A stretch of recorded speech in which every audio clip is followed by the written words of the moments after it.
Good afternoon, everybody. 7 minutes now past the hour, 3 o'clock on this last day of January, the January 31st. We're going to be here for 4 hours bringing you news and information. Jay Harper's in the newsroom.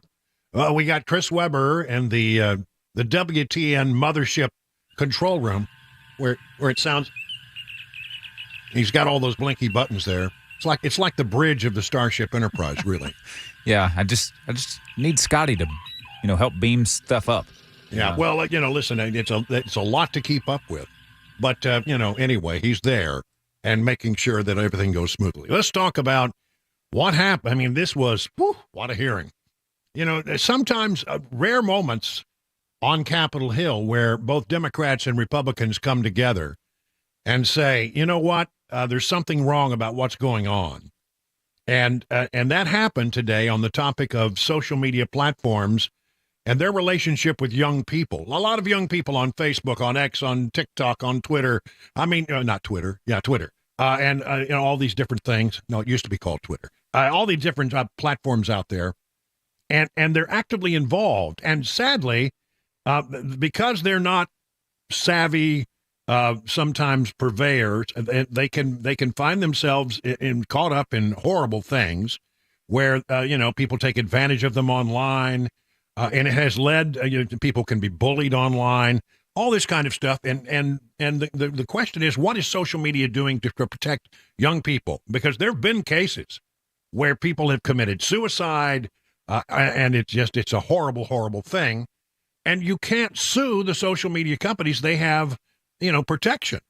That's the way it goes. Well, that may change. And I'll tell you, it was a heck of a hearing today. The one that just jumps out at you is Lindsey Graham, who got wound up when talking to Mark Zuckerberg about all of this. And here's a pretty good chunk of what happened. Here it is. Social media companies, as they are currently designed and operate, are dangerous products. They're destroying lives, threatening democracy itself. These companies must be reined in, or the worst is yet to come. Gavin Guffey is a Republican representative from South Carolina in the Rock Hill area. To all the victims who came and showed us photos of your loved ones, don't quit. It's working. You're making a difference. Through you, we'll get to where we need to go so other people won't have to show a photo of their family. The damage to your family has been done. Hopefully we can take your pain and turn it into something positive so nobody else has to hold up a sign. Gavin's son got online to Instagram and was tricked by a group in Nigeria that put up a young lady posing to be his girlfriend, and as things go at that stage in life, he gave her some photos, compromising sexual photos, and it turned out that she was part of a extortion group in Nigeria. They threatened the young man that if you don't give us money, we're going to expose these photos. He gave them money, but it wasn't enough. They kept threatening, and he killed himself. They threatened Mr. Guffey and a son. These are bastards by any known definition. Mr. Zuckerberg, you and the companies before us, I know you don't mean it to be so, but you have blood on your hands. You have a product. You have a product that's killing people. When we had cigarettes killing people, we did something about it, maybe not enough. You're going to talk about guns, we have the ATF. Nothing here. There's not a damn thing anybody can do about it. You can't be sued. Now, Senator Blumenthal and Blackburn, who've been like the dynamic duo here, have found emails from your company where they warned you about this stuff, and you decided not to hire 45 people that could do a better job of policing this. So the bottom line is you can't be sued. You should be. And these emails would be great for punitive damages. But the courtroom's closed to every American abused by all the companies in front of me. of all the people in America we could give blanket liability protection to, this would be the last group I would pick. Yeah, you see, what they're saying is we're not responsible for content. We're just a platform. You know, if you have an issue, take it up with the people who posted the content. We're just a pipeline. That's all we are. We're just a benign pipeline until they're not. Josh Hawley of Missouri went after Zuckerberg, and it was pretty compelling because in the audience were people who have lost children because of things that happened on social media. And it's a little hard to hear, but you hear Zuckerberg at one point stand up and address them at Hawley's behest. So you didn't take any action. You didn't take any action. You didn't fire anybody. You haven't compensated a single victim. Let me ask you this. Let me ask you this. There's families of victims here today. Have you apologized to the victims? Would you like to do so now? Well, they're here. You're on national television. Would you like now to apologize to the victims who have been harmed by your product? Show them the pictures. Would you like to apologize for what you've done to these good people? I'm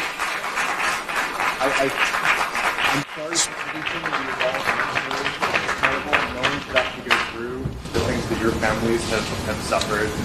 And this is why we invested so much and are going to continue doing industry-leading efforts to make sure that no one has to go through the types of things that your families have had to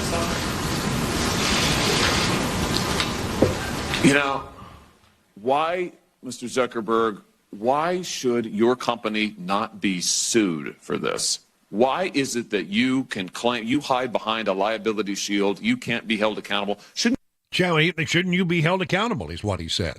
And Marsha Blackburn, our own Marsha Blackburn, a senator from Tennessee, senior senator, is the ranking member in this committee and really had a pretty intense go-round. Again, it seemed to be Zuckerberg who was catching most of the flack. It appears that you're trying to be the premier sex trafficking Of course site not, Senator. in this country. Senator, that's ridiculous. No, Senator, it is not ridiculous. You want to turn around and we tell don't want these this people content that, on our platforms. And why don't you take it down? We do take it We down. are here discussing. We do We more need work to you take it all down to than- work than- with than- us. than- No, you're not. You are not. And she continued. Are you going to stop lobbying against this and come to the table and work with us? Yes or no? Senator, we have a... Yes or no? Of course we'll work with you on the legislation. Okay, I mean, the it's door been hard is to- open. We've got all these bills. You need to come to the table. So who was there? Well, it was Meta, TikTok. You had all kinds of people there who were from social media companies represented. And they're there to try to make the case that, well, you shouldn't try to, come at us and take away our immunity. They have immunity. You can't, if something happens and it happened on their platform, you can't bring them to the courtroom and successfully sue because they have immunity. Their whole policy is, well, we're just a pipeline. We don't produce the content. Oh, they sure edit the content when it's convenient for them to do that in political circumstances. And that's where I think is the weakness to their argument. They say, oh, well, we're just here and we monitor it and we try to do the best we can, but there are millions and millions of users and it's hard for us to keep track of everything that happens all the time. But they claim, well, we're just the pipeline. You really can't sue the pipeline. You got to, we're not the problem. It's the content and the people who are on there. They're the people you should sue. But then they turn right around during a political season and they start to edit the content, right? We've seen that, right? Where they edit content and they call ball and strikes on what they think should be out there and what should not be out there. And stories that are important to the American people are kept from the American people on social media platforms. So, they do have some control over the content when it's convenient for them to do so, or whether they have a political reason to do that. When it comes to protecting our young children, they simply say, well, we can't be held responsible for that. Tough hearing. By the way, again, Blackburn, big kudos for taking this up. Now, listen, what are we to draw from this? There are these moments where children are taken advantage of on social media platforms. There are these moments where children are bullied.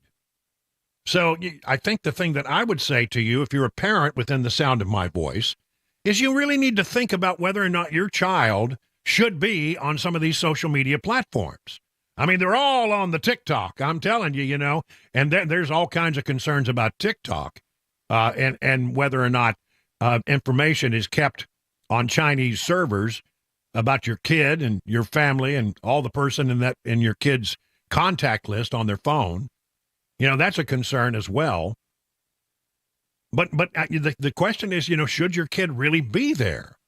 At what age is it okay to say to a kid, you can open up a Facebook, you can open up an Instagram, you can open up something on X, you can open up something on TikTok or whatever platform you choose.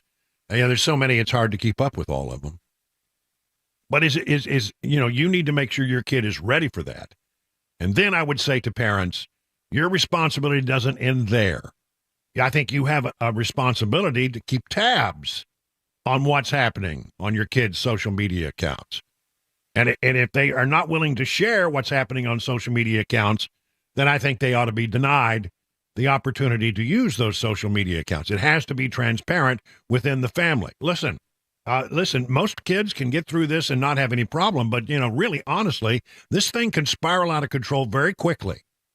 And there are case after case after case after case where kids have committed suicide, terrible things that have happened to children who get bullied for something that's posted online, and the cyberbullying takes off, and your kid can really be seriously psychologically damaged by some of the things that will happen. You don't want your kid to go through that. Then you need to think about whether or not they should be on social media. And if they are on social media, are they handling it responsibly? Are they doing things, are they handling it in a mature way? And help them understand what that would be and when to walk away from social media and not to bite on every stupid little thing that comes across the internet that sounds enticing. Stay away from it. We have a responsibility. Congress is now considering the possibility of changing the law so that these different media companies, these social media companies, can be sued in a court of law and lose their immunity. It's a difficult issue because of the First Amendment, etc. But they're trying to consider ways that they might, rein in things like TikTok, Meta, Facebook, Instagram, the whole nine yards. And you heard Zuckerberg say that they're willing to work with them. I hope that they will. I'm not sure that they will. They're awful good about saying things like that when the cameras are on, but when it actually gets down to the meat and potatoes of actually trying to work on something, they seem to not want to do that. Kids, parents, please check in on your kids' social media, would you? You have a responsibility. 20 minutes now past the hour of 3 o'clock on Super Talk 99.7.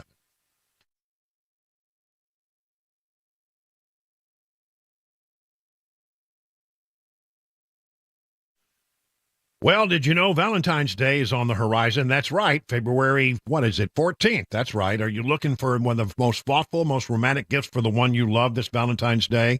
I got two words for you. Genesis Diamonds. Maybe it's a simple pendant or an exquisite one-of-a-kind designer ring. Genesis can help you pick out the most memorable and special piece of jewelry for the occasion. And to make it even sweeter, now till Valentine's, whether you spend $199 or $199,000, Genesis will give you some chocolates, fresh flowers, and dinner out, no extra charge. That's a great deal, guys. Think about it. It's one-stop ultimate Valentine's experience. When you buy any piece of beautiful jewelry, they will give you some beautiful flowers from Jenny Florist, and boy, that's a real swank company. Some yummy chocolates and a gift card for dinner at STK Steakhouse. I'm telling you, been there. You're going to love it. So stop wasting time. Get to Genesis Diamonds. They've got a spectacular collection of memorable romantic gifts from $199 to $199,000. And right now, they're going to throw in chocolates, flowers, and dinner out at no extra charge. Happy Valentine's Day from Genesis Diamonds. 2 locations, Green Hills and Cool Springs.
The U.S. Senate working on a border deal. Trump is hoping for a Teamsters endorsement, and not good news for the state of Tennessee on the issue of drug overdoses. We'll have those stories at 3:30 on Super Talk 99.7 WTN. It's 25 minutes now past the hour of 3 o'clock on Super Talk 99.7. Brian Wilson in the chair and on the air till 7 o'clock tonight when Mark Levin takes over. It's a big day on the Hill. There are a lot of things going on, and this one, I normally would not have paid a lot of attention to this, but when I heard the soundbite, it made the hairs on the back of my neck stand up. I mean, it's very concerning. And this is Christopher Wray, the director of the FBI. Now, I've got another FBI story we'll get to later, where I think Christopher Wray's got some splaining to do. But he testified on Capitol Hill today about the concern he has and the concern that the FBI has about Chinese hackers who are working hard each and every day, a huge army of them. And you'll get that as you listen to him describe exactly what was going on. He says that we are under attack daily and that the Chinese hackers want to do us harm and want to find the vulnerabilities in all of our really important infrastructure. Here is Christopher Wray from earlier today. There has been far too little public focus on the fact that PRC hackers are targeting our critical infrastructure, our water treatment plants, our electrical grid, our oil and natural gas pipelines, our transportation systems, and the risk that poses to every American requires our attention now. China's hackers are positioning on American infrastructure in preparation to wreak havoc and cause real-world harm to American citizens and communities if and when China decides the time has come to strike. To quantify what we're up against, the PRC has a bigger hacking program than that of every major nation combined. In fact, if you took every single one of the FBI's cyber agents and intelligence analysts and focused them exclusively on the China threat, China's hackers would still outnumber FBI cyber personnel by at least 50 to 1. I do not want those watching today to think we can't protect ourselves. But I do want the American people to know that we cannot afford to sleep on this danger. So how does this work? Well, the Chinese, they're actually very interested in going into Taiwan, as you know, and we have said no. And so, we may come to a flashpoint with China over Taiwan where, according to Joe Biden, we would defend Taiwan. We would do something to help Taiwan out if there was ever an attack. And by the way, the Chinese run almost daily, test runs against a Taiwan invasion. They fly planes against Taiwan almost every day, and then they pull off at the very last second. Sometimes they get very, very close, and they're testing to see what American resolve is and what we would really do. And it's a little flashpoint. Many people have said if there's going to be a World War III, it will start in the South China Sea, and it will be over Taiwan. So it's a real valid concern. And so if it comes to the point where we and the Chinese find ourselves, at odds over Taiwan and in a conflict of some kind, low level or big level, they have had for years their hackers trying to find the vulnerabilities in our electric grid and oil pipelines and all manner of government installations. They have been working hard. And as you heard, comparatively, we don't have anything that even competes with what they have. They're throwing a lot of bodies at it. They may have an army of people 50 times larger than anything we have set up to defend it. And so let's say they find a vulnerability. Do they take advantage of it right then? No, that's the thing. They don't. They just make a note of it for another day. Put it in a little file and zip it up. And then they go and find the next vulnerability. Do they act on it? No, they just put it in the file. They put it in a big list. And they know we can get into this and we can get into that and they don't even know that we've been there. And that will happen with our electric grid and with all of our critical infrastructure in this country. And then is should it come to the point where we actually find ourselves in conflict with China, and I hope that day doesn't come, but it could, then the cyber hackers will unleash all of the things that they have discovered over the years simultaneously, and this nation will be in a world of hurt. We have done some things to secure infrastructure, but it's largely understood that you can't get it all. And there's a lot of infrastructure that would find itself compromised if the Chinese ever decided to pull the trigger on a cyber attack. I'm glad that Ray is raising the question. I think we need to be more serious about it and make sure that we're doing everything we can to protect against that day. 30 minutes now past the hour of 3 o'clock on Super Talk.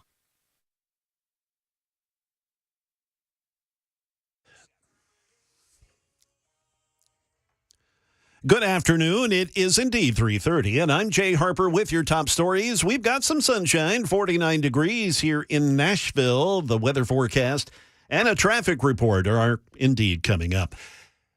For folks that will be commuting tomorrow in Murfreesboro on I-24, crews are going to be repaving at mile marker 78. That's the Highway 96 exit there. Pothole repairs taking place tomorrow from 9 in the morning till 3 in the afternoon, and they're going to be shutting down a couple of lanes to do that, so make note.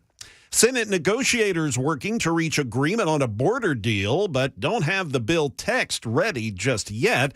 House Republicans have pushed back on the deal, saying they're unlikely to support it. Senate Majority Leader Chuck Schumer said today there are still issues to be resolved, but they are working to get a text out as soon as they can. This is so important that we should not let, and I've told my caucus this just a few minutes ago, we should not let weekends or recess get in the way.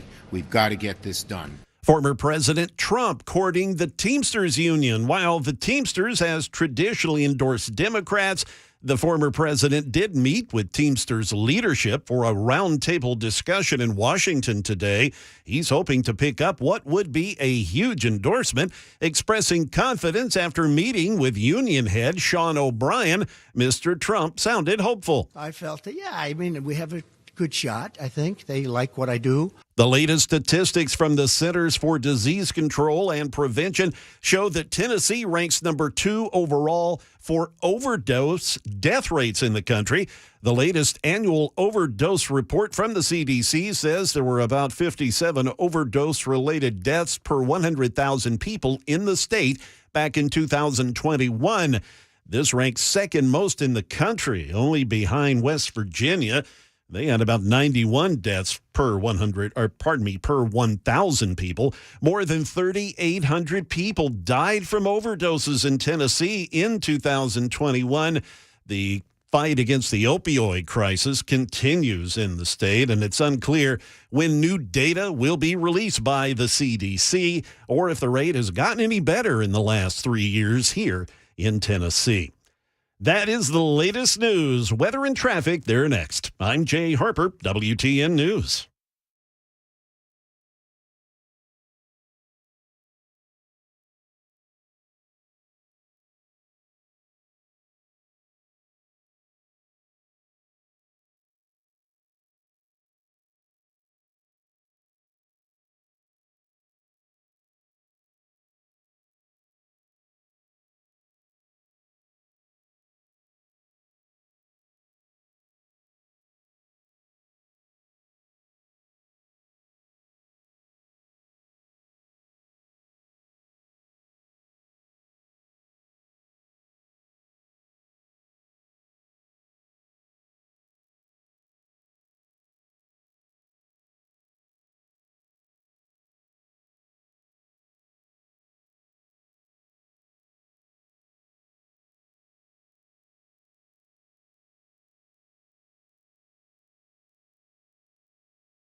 38 minutes now past the hour of 3 o'clock on Super Talk 99.7. I'm Brian Wilson, your friend and radio buddy, reminding you that if you can't listen to the radio, just go to our website, 997wtn.com, and download our app, and you can listen on the app. If you want to do Super Talk TV, we're up there. A couple of handsome chaps are on the screen from time to time, and so you can do that and see, what goes on behind the scenes. Sometimes it's riotously funny. Other times, deeply concerning. I think you're right about that. Now let's do our 2024 update, and I've got some. I got some numbers here that you're not going to believe. I mean, look, when we talk about general election numbers, matchup of Trump versus Biden, well, that's the popular vote, and that's not the way we elect presidents in this country. We do things through the Electoral College. And so you need to win the right number of Electoral College votes, and that's where you start hearing talk about battleground states being so important. You got to rack up a bunch of these battleground states where it could go either way if you have any hope of being the president of the United States.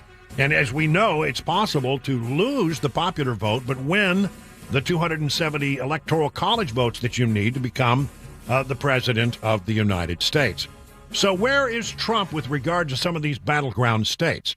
That's a great question. Now, that's a question that really gets down to brass tacks about how a candidate might do. Because if you look at the general election numbers, Trump versus Biden, nationwide, it depends on which you look. I mean, some have been as high as 4, 5, or 6 points with Trump in the lead.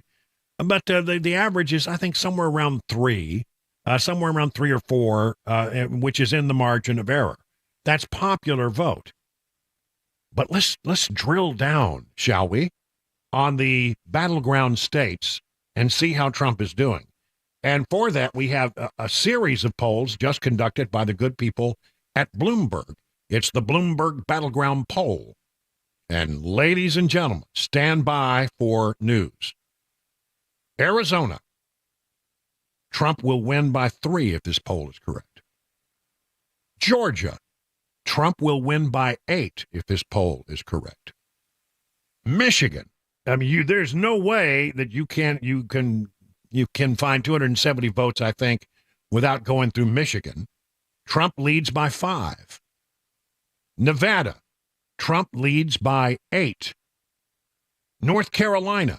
Trump leads by 10. Pennsylvania, this is the tightest of the bunch. I guess Arizona and Pennsylvania are the tightest ones.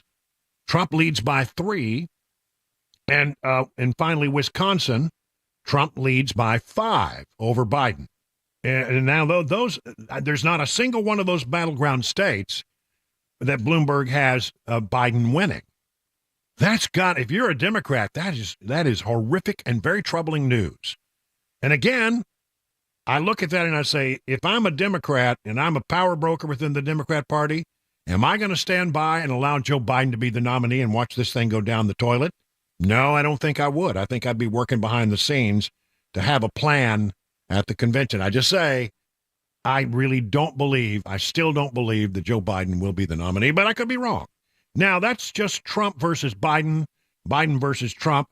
And again, Arizona by 3, Georgia by 8, Michigan by 5, Nevada by 8, North Carolina by 10, Pennsylvania by 3, Wisconsin by 5. But if you do it a 4-way race, which is more accurately probably what you're going to have, and they put in Kennedy, they put in, West, they put in Williamson. In most of the cases, not all, but in most of the cases, the numbers get better for Trump and worse for Biden. So let's go through the list now. If you look at it as a 4-way race, you're going to be shocked. Arizona, Trump wins by 8 instead of 3. Georgia, it's about the same. Trump wins by 7. Michigan, about the same. Trump wins by 6, a little better. Nevada, Trump wins by 12 instead of 8. North Carolina, Trump wins by 13 instead of 10. Pennsylvania, it's +3 for Trump. And Wisconsin, instead of coming in at 5 in a one-on-one matchup, if you go the 4-way, he comes in and wins by 8 in Wisconsin. So with the exception of I guess it's Georgia, the 4-way candidate race it almost always takes away from Biden and makes it better for Trump. Those numbers are amazing. Those numbers, if you're a conservative, you're going, wow, that looks really, really good. And I know it's early, and I get it. But if you're a Democrat, you've got to be hitting the panic button right now. And I think they are. I think they truly, truly are very concerned about how this thing might work out. Now, I still want to just lay out a caveat here that what we're seeing right now, and the polls that we're taking is Trump versus Biden, may not be where we are after the conventions. And it's entirely possible that there will be a rather strong third-party candidate. Who will that be? I don't know. I sort of look at Nikki Haley and say, if Haley wants to become president, she has a better shot at it as an independent than she does as a Republican. But I'm told by people who know her that she would not consider that. I don't know if that's true or not. But, I mean, clearly she's not going to be the GOP nominee. We gave you the numbers yesterday. Trump leads Haley in the GOP nomination polls by 50 or 60 points. So that ain't going to happen for Nikki Haley. I don't know why she stays in. I don't understand what her reasoning is, but one way or the other, she continues to stick it out while we wait on South Carolina. Now, who might be a third-party candidate that could bring some good numbers? Well, Joe Manchin has said that if Biden starts to falter health-wise, I mean, starts to, have you seen him lately? I mean, have you listened to him lately? The beer brewed here, it is used to make the brew beer in this refiner. Oh, Earth Rider, thanks for the Great Lakes. I wonder why he's coming. Yeah, I again, what in the hell was he mumbling about? But you know, if he says that if Biden starts to fumble or has a health crisis, he will jump in as a third-party candidate. Will he be considered as a no labels candidate? I don't know. That's an entirely reasonable possibility, it would seem. Then there's this, which is the first I've seen of this from the Epoch Times. RFK Jr., who's pulling about 22% in some polls nationwide. That's pretty significant. I mean, Ross Perot only brought in about 20%. So he's doing a little better than Ross Perot did as an independent candidate. He's no longer a Democrat. He's running as an independent. But it's difficult to get on the ballot as an independent, and he knows it. And it's expensive to get on the ballot as an independent, and he knows that. He doesn't have an abundance of money. But here's what is the new reporting. Having left the Democrat Party and announced his independent run, Mr. Kennedy could more easily access all 50 state ballots as the Libertarian Party nominee. While his effort to get on the ballot in all 50 states and the District of Columbia as an independent continues, Robert F. Kennedy Jr. hinted that he could run for president as a Libertarian. We are talking to the Libertarian Party. I feel comfortable, very comfortable, with most of the values of the Libertarian Party. And like I say, we have a good relationship. I'm talking regularly to libertarian groups, so we will continue to do that. That is a quote attributed to RFK Jr.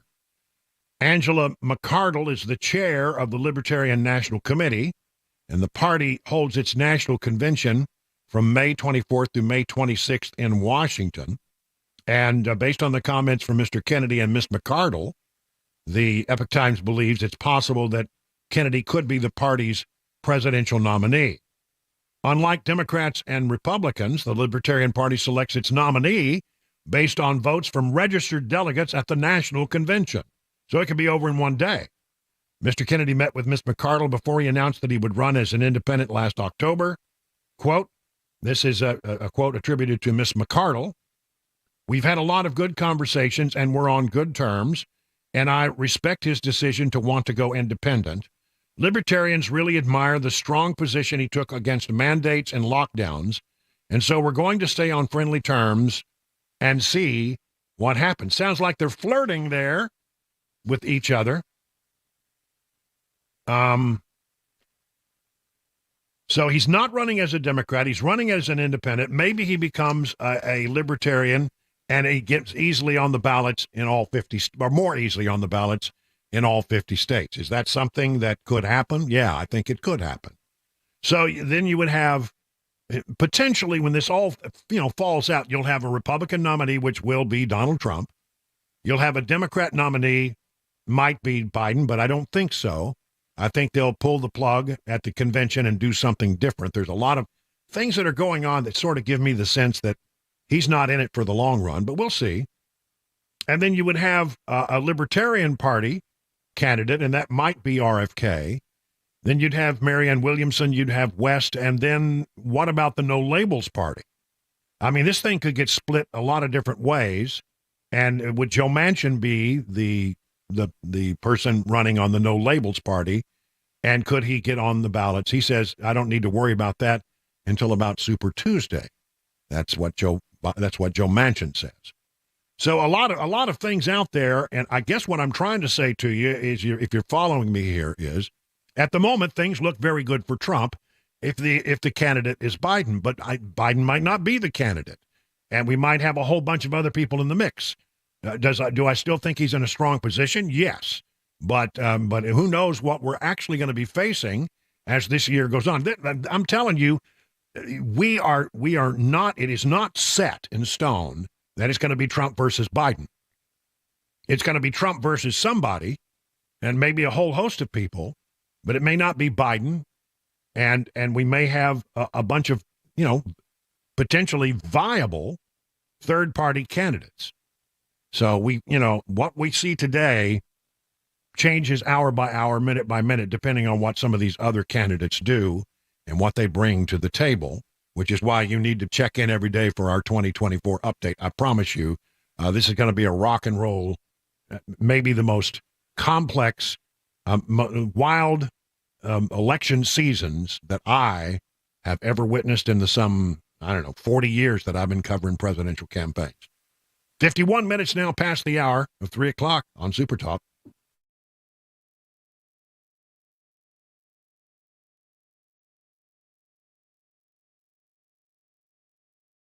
Gold has been used as money for millennia. It is a tried and true store of value consistent across generations, years and years. Some have said that generational wealth can be built by purchasing land, art, and precious metals. Land, well, good luck with that with interest rates like they are. Art, I don't know anything about art, but I can wrap my head around the concept of buying precious metals. In fact, I have bought some precious metals. And I'm telling you, you need to understand that inflation is currently decreasing the value of your money. And gold and silver can be a safe haven during uncertain economic times. You can learn all about the importance of owning precious metals by going to Nashville Gold and Coin. Maybe you have gold that was given to you, you inherited it. Maybe you're not sure what it's worth. Maybe you're curious about precious metals and you just want to learn more like I did. I'm telling you, Nashville Gold and Coin is the way to go.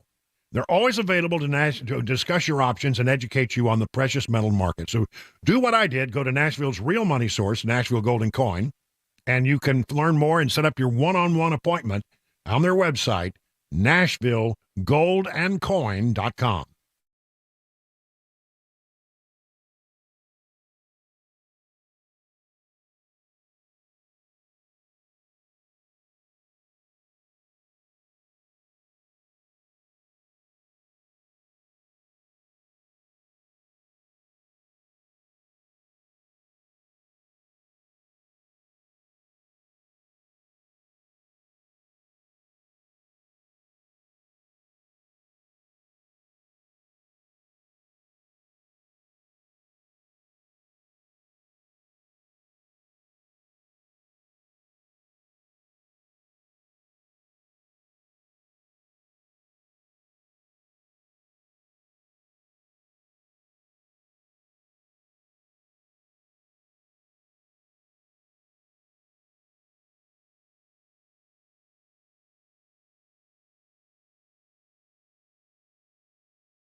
The White House monitoring the warning from the FBI about Chinese hackers targeting U.S. infrastructure.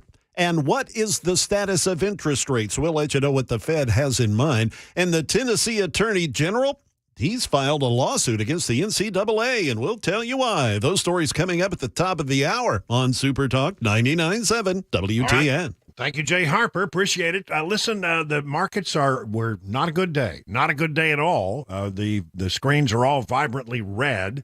The Dow closed down 317 points. The S&P down 79. That's about 1.6%. The NASDAQ down 345 points. That's better than 2% down. What's driving all this? Well, it has to do, once again, with whether or not there are going to be interest rate cuts and a major announcement from the Fed. Let's check in with John Maxon over at Beacon Capital Management to find out more about that. Good afternoon, John. Hey, good afternoon, Brian. Yeah, today one of the worst days the market has had actually in months. Really, as expected, Chairman Powell came out and held rates unchanged, but what the market was really looking for was some indication into when they actually would start to cut rates. He seemed to indicate that the Fed was still looking for additional proof that inflation is falling and that they probably would not be cutting interest rates at their meeting in March. The market clearly did not like that. You couple that with the fact that some of the earnings from tech mega caps have been somewhat disappointing, and it's really clear the market's giving back some of their gains. Have some really important employment information that's going to be coming back later this week, so the Fed's going to be watching that closely and, still on hold as to when those rate cuts will start. All right. Thank you very much, John. Learn about all the things that John and the other great folks over at Beacon Capital Management can do for you by going to their website, askbeaconnow.com. 59 minutes past the hour of 3 o'clock.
Good afternoon. It is 4:01, and I'm Jay Harper with your top stories. Getting some sunshine in Music City, along with a 50-degree temperature. Traffic and a complete weather forecast are coming up here in just a few minutes.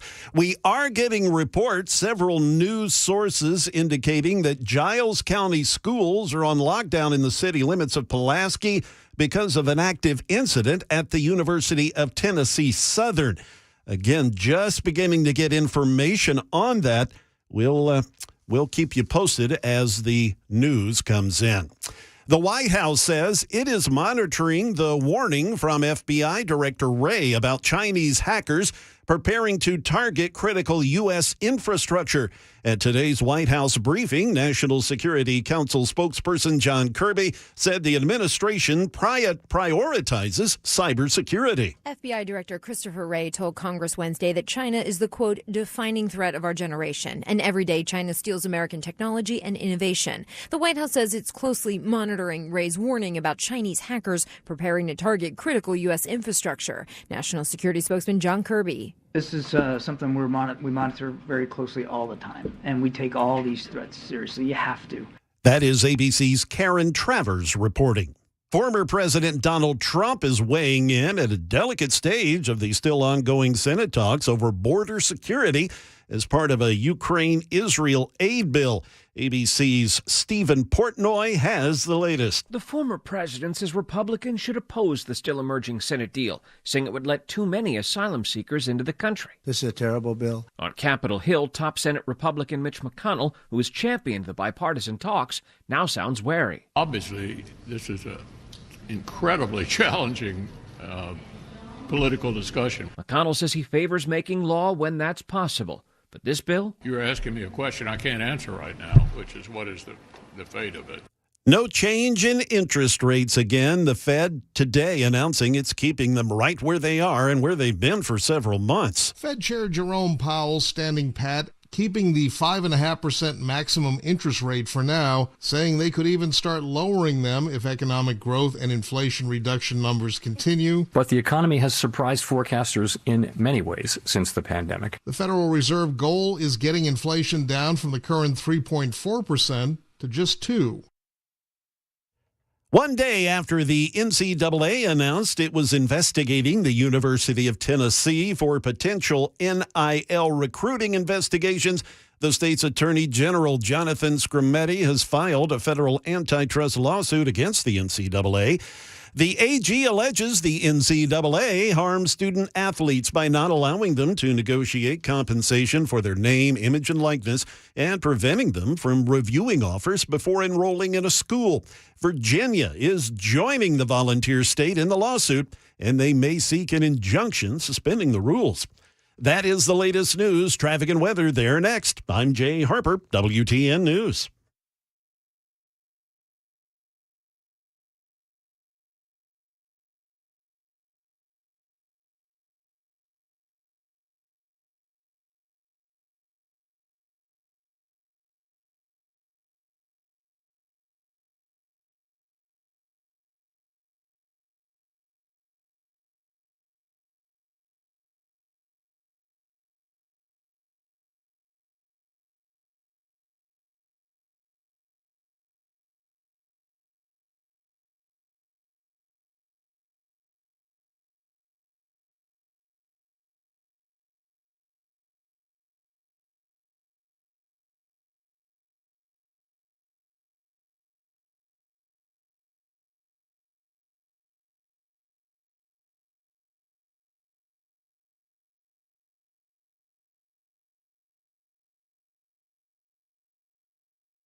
Well, good afternoon, everybody. It is 8 minutes past the hour, 4 o'clock on Super Talk 99.7. I'm Brian Wilson, your friend and radio buddy, in here till 7 o'clock tonight, bringing you news and information you can use. We'll give you all kinds of stuff.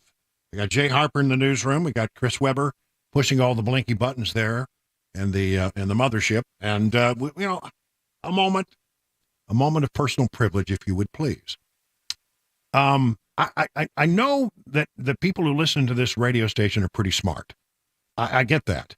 And but I need to maybe just do a little education about how radio works that you may not be aware of. We do advertisements on radio, and when I put my name to a client, it means that I have vetted this client, and I believe this is a good client, and that if you're looking for somebody that does something that client does, then you've heard me say that's you should go see these people, and that's my personal endorsement.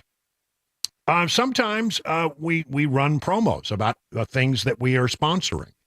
That we're sponsoring an event, and the station, talent will be there, and that is always made very clear that it's a WTN event. And then sometimes you hear an advertisement and you go, boy, that makes me mad. And what I would like to say to you, so then I'm not going to get into bashing anybody, but I will say this.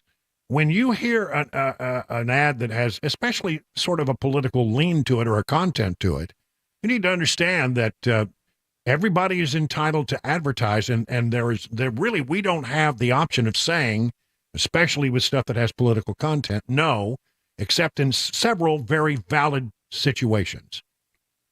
So, if you're reading between the lines of what I'm saying here is, understand that that there is a difference between events that we sponsor and events that somebody buys advertising to let you know about.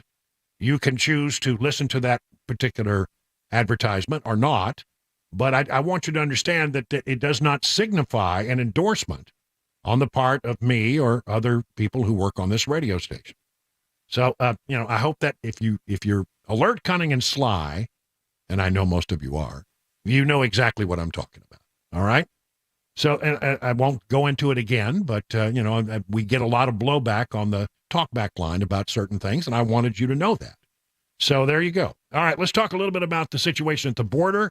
I'm telling you, it's driving me crazy because all of a sudden the Biden administration has started to make a bunch of noise like, hey, I've always wanted to do what I needed to do to shut down the border, but I never had the authority to do that. I mean, you hear Biden saying it. He's trying to say Congress has to give me the authority to shut down the border.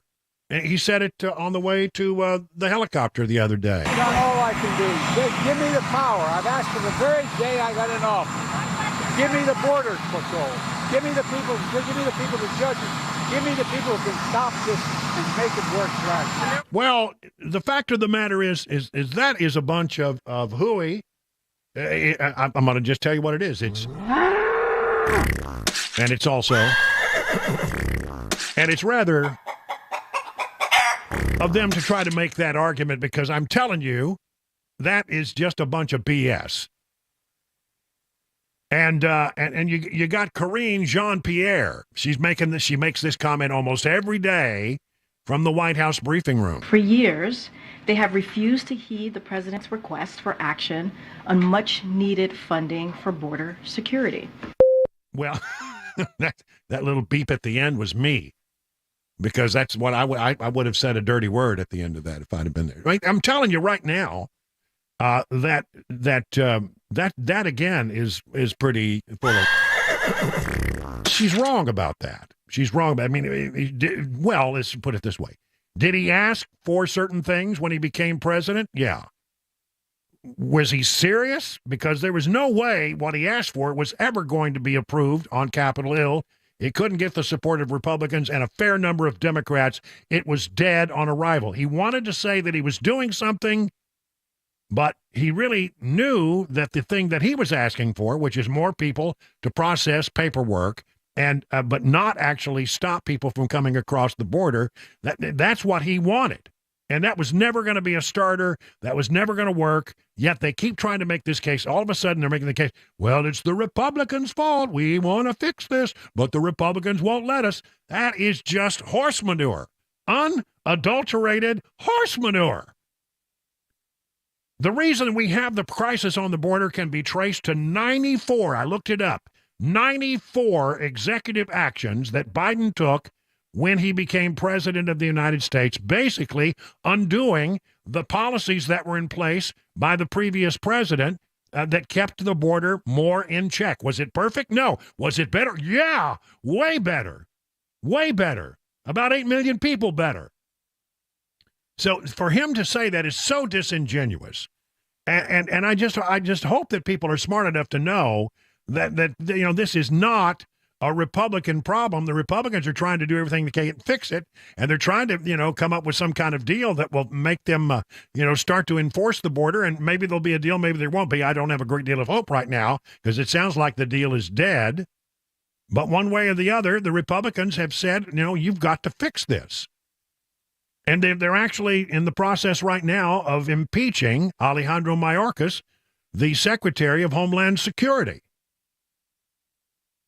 Dan Patrick is the lieutenant governor of the state of Texas, and he's just a little apoplectic about some of the stuff that's going on down there right now. Anytime anyone says, I've done everything I can do, we all know you can always do more. In his case, he's done absolutely nothing except reverse and repeal every executive order that President Donald Trump put in place that helped secure the border and gave us the most secure border we've had in decades. Look, there are many people crossing here. We need legal immigration reform. People should not have to come across the border drowning in the river in the back of an 18-wheeler. But for all those people who should come here legally processed and vetted are hundreds of thousands and thousands of criminals. Murderers, molesters, gang members, drug dealers, carjackers, kidnappers, you name it. They're part of this group. And terrorists. We know from countries all over the world, and Joe Biden is doing nothing about it. And then when we do arrest them, they let them out. Either he lets them go in the country, or if they get arrested in New York, some social justice judge lets them out on the street. I don't know how you get a cop to work anymore in these big cities. And we're not going to put up with it in Texas. We're fighting back on the border. They want to cut the wire. We're going to replace it immediately. In fact, we're going to add miles and miles and miles and miles and miles of more wire. Well, and good for you. Good on you there, Lieutenant Governor. And I'm glad that they're doing that. By the way, have you seen the video? This is radio, so we can't do it for you. But, have you seen the video of 2 New York City cops just getting the crap beat out of them by illegal immigrants in New York City? When he says, I don't know how you get police officers to actually come and work anymore, this is what they're up against. The criminal element that comes across that border is significant. Huge. We remember there are people who want to have an encounter with law enforcement when they come across the border patrol, because they want to get their piece of paper and then slip into the country and we'll check in on you in 7 years. That's the way that works. There are those, though, who don't want to have contact, and by some estimates, that's probably somewhere between 1.8 and 2 million people who are avoiding law enforcement and are not good people. And Dan Patrick is right when he talks about what some of these people are. Not all, but a good portion of them are. Everybody who comes across the border illegally is in violation of the law. And their first act was coming across the river illegally, which, instead of doing it through the regular process. I'm all in favor of trying to streamline the regular process, but we should never reward people whose first act is to break our laws. That means they have no respect for our laws on some level.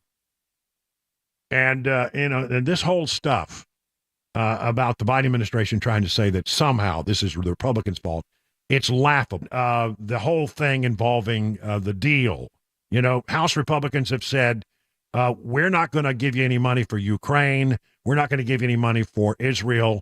There are some people who say maybe we won't even, engage with you in budget talks until you do something about the border. And the White House has been dealing with Senator James Lankford, a Republican from Oklahoma, and others on that. And, the initial the word on it is, according to the Speaker of the House, Mike Johnson, he says, that thing is dead. If what I'm hearing is in it, it's dead on arrival here in the House. Well, hold on a minute. How is it you can't find out what's in it? And number two, if you want some people to support the deal, how about telling us what the deal is? Because, it shouldn't be negotiated in a back room, and you ought to be able to tell at least the Speaker of the House what the hell's in the deal that you're proposing, Senator Lankford of Oklahoma. He says, look, this talk about $5,000 a day being let in under the terms of the deal is just a bad internet rumor. So, in fairness, here is Senator James Lankford. This ongoing thing that this allows 5,000 people in a day every day and checks them in. There's no way that's in the bill. Number one, I would never agree to that, but it's also just a total mischaracterization of the bill. But that's out there on the internet. It is out there on the internet, and it's being discussed. So, what is the deal? Okay, it's one thing to say that's not in it. Well, tell us what is in it. For goodness sakes. Apparently, some sanctuary cities now are starting to evict illegal immigrants from shelters and dump them on the street. This, according to BizPac Review, and it's happening in some of the major so-called sanctuary cities. And then there's this from the Washington Examiner. A trucking convoy traveling across the United States is seeking people upset over the influx of illegal immigrants entering the country to join its protest. They're saying that they, and look, I want to take this with a grain of salt. They say they're going to have 700,000 protesters. To the naysayers, we're just ordinary citizens, farmers, ranchers, retired police officers. Convoy organizer Kim Yeater said, not crazy conspiracy theorists. It will be a peaceful assembly of Americans of all political classes and all ethnicities. And they said their goal is to have around 700,000 people join it during their journey to Texas. And they're making the case they think it will be bigger than that. Listen, I hope that it is peaceful, and I hope that there are a lot of people that support. I do want to just throw out one little word of caution about this. When the truckers tried to do a convoy once before, it turned out to be, it had impact. They went to Washington, D.C., and they really tied up the Washington Beltway, and they made their point.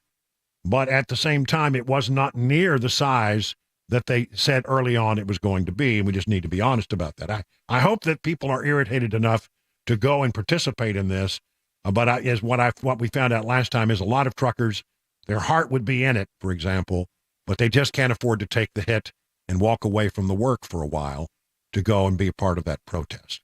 21, make it almost 22 minutes past the hour of 4 o'clock on Super Talk 99.7.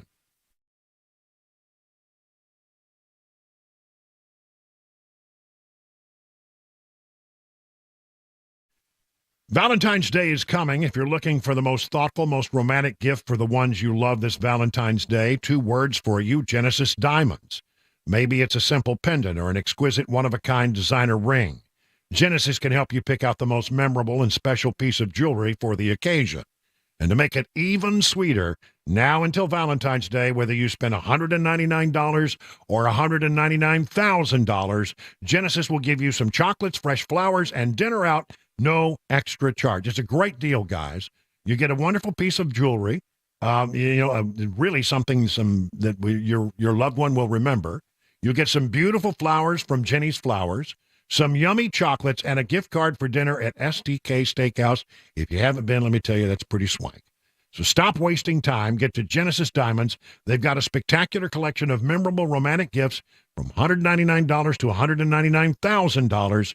And right now, they'll throw in chocolates, flowers, and dinner out for Valentine's Day at no extra charge. Happy Valentine's Day from Genesis Diamonds, Green Hills, and Cool Springs.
We'll have an update on a reported active incident in Giles County, and we'll also have the latest money news. Those stories coming up at 4:30 on Super Talk 99.7 WTN.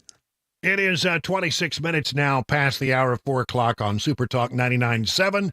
It is the last day of January. It's been a long year, this January's been. See, like, it was cold.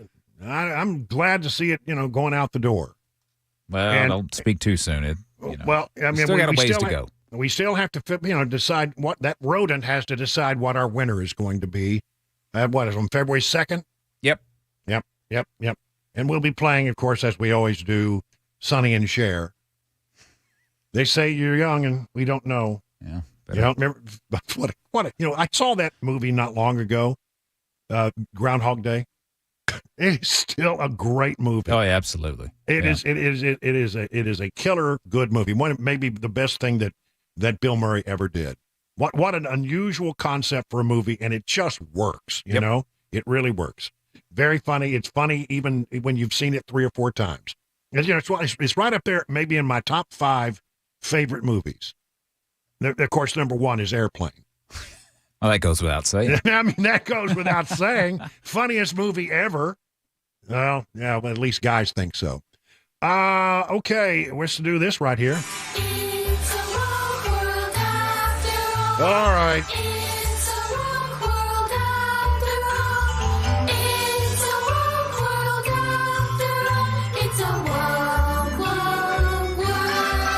At least that melody will be in your head the rest of the day. Sorry about that. From postmillennial.com, trans-identified male runner breaks New York school women's record again in track and field. The record is in the 200 and 300-meter races that were broken by someone whose last name is Schreiner.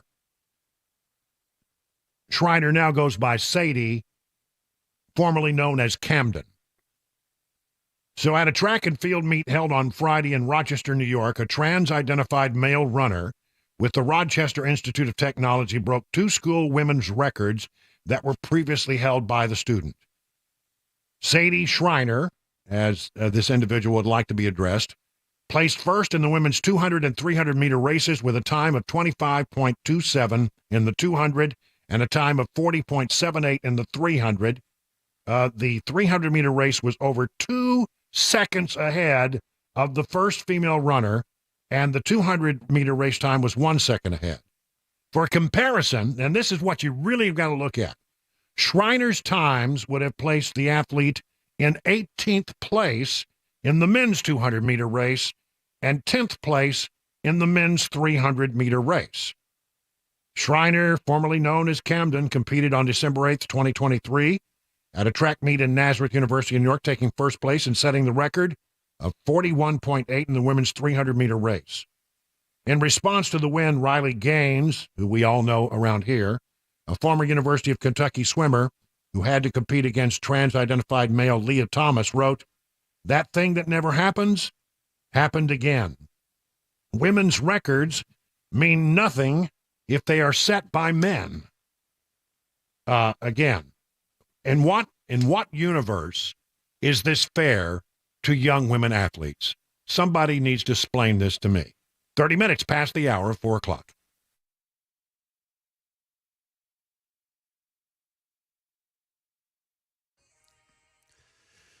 Good afternoon. It's 4:30, and I'm Jay Harper with your top stories. We are at 49 degrees, still some sunshine, a complete forecast, and a traffic report are upcoming.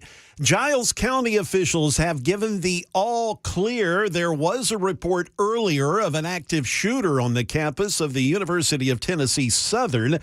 That has been now reported to be just a false alarm. The authorities did visit the campus, didn't find anything, so they've given the all clear. So that, of course, good news. A 14-year-old has been arrested, though, after bringing a loaded semi-automatic weapon to Hunters Lane High School in his backpack this morning. School resource officers arrested the freshman after another student said they believed that the teen had a weapon. School administrators searched the student and found the loaded 9mm semi-automatic pistol in his backpack. The The student was taken to juvenile detention and charged with unlawful gun possession on school property. Now, with your latest money news, here is Daria Albinger. From ABC News, Wall Street now. A drop in some big tech stocks pushed the markets lower. The Dow plunged 317 points. The Nasdaq gave up 346, and the S&P fell 79 points. Alphabet and Microsoft had big drops a day after reporting earnings that fell short of analysts' expectations. The Nasdaq and the S&P are now on track to be negative for the week. As expected, the Federal Reserve has opted to leave interest rates alone. It's a sign that the central bank is more confident that inflation continues to cool. The Fed also signaled that the first rate cut could be months away.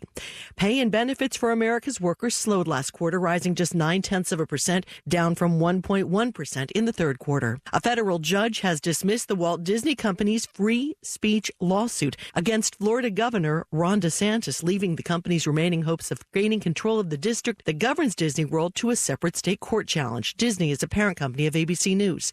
That is the latest news. Traffic and weather there next. I'm Jay Harper, WTN News.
Let me tell you about the folks at Stoltzco if you're in the market for a pole barn. The two brothers that run that company are the guys you've got to talk to. Exceptional quality, craftsmanship, and fair prices. They can build a new pole barn to your specifications with your needs in mind. That is the Stoltzco difference. Now, you can use them for all kinds of things. Classic tool or a work barn, a garage, even a place to live. Flexibility is key. And what they do is they combine the classic post-frame barn look with the reliability of modern materials and techniques to give you a finished barn that will stand the test of time. They don't scrimp on quality, and they don't cut corners. They believe their customers deserve only the best. So here's what I recommend. Go to their website, stoltzco.com, Stoltzco, stoltzco.com. Take a look at some of the things they've done for other people, and I think you'll see right away that this is not your grandpappy's pole barn. 615-622-5992. Stoltzco, where quality workmanship and great customer service is affordable. Learn more at stoltzco.com. That's stoltzco.com.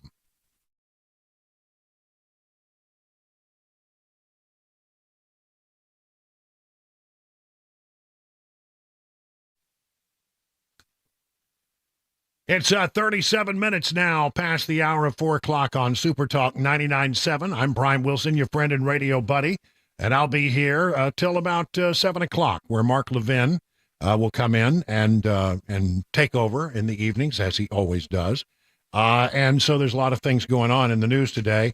A couple of big hearings up on Capitol Hill, social media hearing, where the people like Mark Zuckerberg, or Muck Zuckerberg, whatever his name is, he got just hammered. And then there was also another hearing about Chinese hackers. We'll get into that throughout a little bit later in the show. Right now, as we often do on Wednesdays when he's not otherwise employed by the Fox News Channel, we check in with our good friend Pete Hegseth, who not only serves as the weekend host of Fox and Friends, but also lives in Sumner County when he's just being a regular old dad here. How you doing, Pete? Good, Brian. How you doing? Doing very well. Numbers, I love to crunch the numbers. And have you seen the battleground numbers from Bloomberg? I think so. I've seen some of them. Let me just give you a rundown. This is real quick. All of these battleground states, which you got to win. I mean, when you get, general election numbers, it's interesting, but it really doesn't mean much because that's not how we elect presidents. That's popular vote. You got to look at the battleground states. And Bloomberg says in Arizona, Trump wins by 3 right now, Georgia by 8, Michigan by 5, Nevada by 8, North Carolina by 10, Pennsylvania by 3, and Wisconsin by 5 up against Joe Biden. Well, most of those are outside the margin of fraud, so that's good. 3% in Pennsylvania and Wisconsin and Arizona doesn't make my heart palpitate or whatever the word is, because those are so close. And the Democrats have an industrial complex of ballot harvesting, and they've mastered it, especially in big cities. And we're so far out that they'll attempt, how does a third party candidate play into it? And so far, a lot of that cuts in Donald Trump's direction, by the way. And all of this underscores the fact that the Republican primary is over. I know Nikki Haley's running around trying to do interviews and raise money and do those types of things, but this is a two-person race at this point. It shows, Joe Biden's that bad, Donald Trump's policies were that good, that even though people may dislike him or narratives have come against him, that they're willing to come home to him. And so that, to me, is encouraging, but there's a lot of spade work the RNC and Republicans are going to have to do to safeguard those votes. Yeah, you mentioned that when you put the four-way test, that it usually works to the advantage of Trump and not Biden. You mentioned Arizona, where Trump is up by 3 if it's just against Biden. But when you put the other people in there, he's up by 8. I mean, those, the more people you throw at the race, it seems to work to Trump's advantage. Because Trump has a core that's not going anywhere, right. That I think he believes he can grow with really some interesting constituencies, young people, minority groups who have come in his direction, that other candidates aren't necessarily – he's had to work real hard to earn the respect of, and a lot of it's based on a track record. So what the left would view as impossible and the most dangerous course of action is indeed possible, which is why – again, expect the unexpected, because they can't have this. And so Trump should double his security and be ready for a lot more courtroom nonsense between now and then. Yeah, I think you're absolutely right. Expect the unexpected, and I'm of the belief, and I think you're coming around to this thinking as well, that that the way it shapes up now may be radically different by the time we actually get to November. In fact, I'm of the opinion Biden will not be the nominee. I don't know. I think they're not going to stand by and let him fail. And I sort of think, well, that's still going to be a switcheroo at the convention. But what you said is exactly right. We have to expect the unexpected, because the way it looks today is probably not what we're going to be facing when it's time to go vote. That's right. I mean, it's a lifetime. You've been in this business, conventions, primaries, but then you add in trying to get your opponent off the ballot. You've got these ridiculous lawsuits. The pressure will mount on Biden. The electorate's what will the government do to hide certain points of? I mean, I'm so cynical at this point that it's almost impossible to predict where it would go. But if it ultimately is a contrast of presidencies, Trump's going to win it. It's just there's so many guardrails in the middle. It feels like 3 years from now. It does. It's dragging along. So, what do you think is the logic behind Nikki Haley maintaining her candidacy when the most recent polls that come out suggest that Trump leads her by, 50 or even in some cases 60 points, depending on the poll?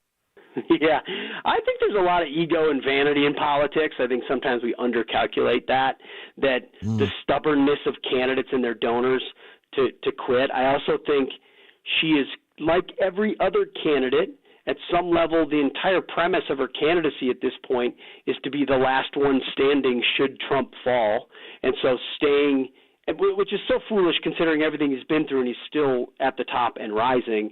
But she's still got enough people in her ear saying, if he forced out, or if something happens, or if this happens, you're the presumptive nominee because you're still there. I think that is a larger part of the calculation than we think, which, again, is so dispiriting to Republicans to think that fellow Republicans are hoping the deep state will pick their candidate for them by removing Trump. And I think they're hoping for one or two good polls that could kickstart the cable news momentum narrative. And I don't think she sees any downside to getting out at this point. She's the anti-Trump avatar. The media will love her for that in the near term. And if donors are willing to fund her campaign, then she'll stick it out, which I think is no good for the process for Republicans. But between ego and money, she's right there. Yeah, it's like I said about DeSantis. After Iowa, everybody seemed to think that DeSantis didn't have a pathway. It just took a little while for DeSantis to come around to that way of thinking. Yes. Everybody knew it except him.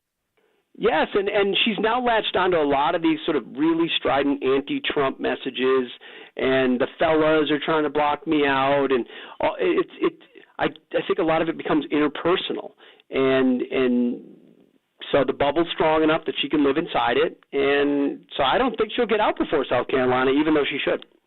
What do you make of this? You've got the President of the United States now saying that when it comes to the southern border situation, Congress needs to give me the power to stop all this. And you get this is almost a daily mantra now by Karine Jean-Pierre. For years, they have refused to heed the president's request for action on much-needed funding for border security. He keeps saying it's the Republicans' fault that all this stuff is going on down at the border. I mean, how dumb do they think we are? I mean, that's how condescending this all is. They're trying to drum up enough so-called pressure against Republicans to force them to pass a really stupid bill. I think that's what Trump has now called it, the stupid bill, that would, A, not secure the border, and B, bail out Democrats politically and make it look like they want to do something about the border when they really don't. There's only been one side here that's cared about the border from the beginning. They just know it's a gaping hole in their poll numbers. They know they can't ignore. They've tried the look away approach, and now that it's 12,000 a day and criminals everywhere and cities being flooded and Democrat mayors complaining, they can't ignore it anymore, and they can't go to the border and talk to border agents, or they can't actually lock down the border because their activists will go nuts. So they have to yell about a fake bill and then try to impugn Republicans for not funding it. It's not going to work. I just think it's a bad strategy to try to stem the bleeding a little bit. But sometimes you look at all these sophisticated political types and you realize they're just playing a bad hand. They don't have a good hand, and so they're playing the best, worst hand they have, and this is it. Yeah, and you got a situation right now where the border deal that have been negotiated between a few Democrats, James Lankford, a Republican, and the White House. We don't know the details of it. We keep being told it's not what you think it is, but they won't show us what it is. And at the same time, you got the Speaker of the House saying that's dead. You got the former president of the United States, saying it's a bad deal, don't do it. It sounds like that's dead on arrival, which also means there's probably not going to be any more money for Ukraine, and there's probably not going to be any more money for Israel at the moment. Well, that's true. If only we could just have all these as standalone votes and let people stand up and this whole thing is also meant to be cover for Republicans, more hawkish Republicans and others, to vote for Ukraine funding that the base would otherwise not support them on. You're precisely right about that. I mean, it's the nasty way that Washington works. It's Mike Johnson. Ultimately, they're also betting that Republicans can't and won't stare them down on shutting the government down, and that Republicans will be seen as to blame. And that's why I think Trump standing up, as he did before to Chuck Schumer in the Oval Office, and saying, I'll take the blame, I'll shut it down. This is on me because I care and you don't, about the American people and the border. He can overcome some of the conventional politics of who gets blamed in a shutdown. But it is a game of chicken. Like, somebody's going to have to blink at some point, or here we go again on government shutdowns. Yeah, I mean, I wonder if it will leak over into that. And so far, it seems like it's possible that could. Okay, we put aside the discussion about Ukraine and Israel, but we haven't put aside and we haven't finished up all of the dotted the I's and crossed the T's on a budget deal going forward, and maybe it will leak into that. I don't know. Okay, I noticed that there was a big hearing today on social media, and I won't bore you with all the details except that people like Mark Zuckerberg really got creamed. And I know, as a dad and somebody who cares a lot about this, there are real concerns about what social media, how harmful it can be to young people, even leading some people who get caught up in stuff to commit suicide. How do you handle that with your kids when it comes to social media? I mean, our stance is to keep them away from it. Eventually, I know there'll be a point where they'll have access to it. And it's not impossible because you've got other people that have phones. And it's not entirely possible. You don't have a fully leak-proof. It's just our stance is our kids aren't going to have phones till they're probably 15 or 16. And even then, we're going to go kid by kid. And when it comes to social media, they're just, minds aren't fully formed. They're too impressionable. Our goal is to have God's holy word and our judgment as parents be the imprint on their heart when they're impressionable, so that they're prepared for the slings and arrows of the world when they're old enough to make decisions. And being formed by other kids saying nonsense on social media just isn't good. I just think going along to get along doesn't work. We've go along and got alongs, all their friends have phones. Who cares? Figure out something else to do with them, give them better entertainment. So I think this is on parents. You can't expect Mark Zuckerberg to be everyone's daddy. He doesn't care. He wants to make money. Yeah, I agree with you on that, but parents need to be very vigilant. The difficult times we live in. All right, Pete, it's always good to talk to you. We'll talk to you soon. Brian. All right, bye-bye. You got it. It's now 50 minutes past the hour of 4 o'clock on Super Talk 99.7 WTN.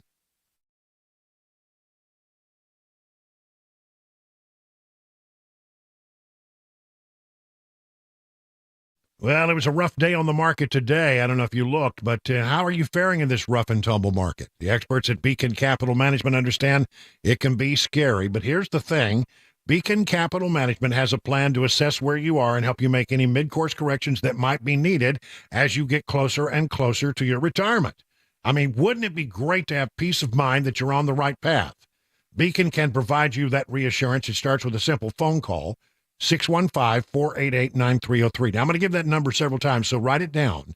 The experts at Beacon will take some information for you, and you really have nothing to lose here except for all the potential worry that you have. So get started today by calling 615-488-9303. At the end of the process, you'll be able to rest easy knowing you have a plan that meets all your retirement goals. Embrace the worry with confidence that you're on the right path. And again, 615-488-9303. The experts at Beacon stand ready to take your stress away. Learn more at askbeaconnow.com.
Reports of an active shooter in Giles County have thankfully proven to be false. We'll have an update. A rare agreement in the U.S. Senate today, and the Walt Disney Company suffers a court setback. We'll have those stories and more at 5 o'clock on Super Talk 99.7 WTN. So I got a call this morning from Program Director Dan Mandis, and when I see his name there, I go, uh-oh, because you never know.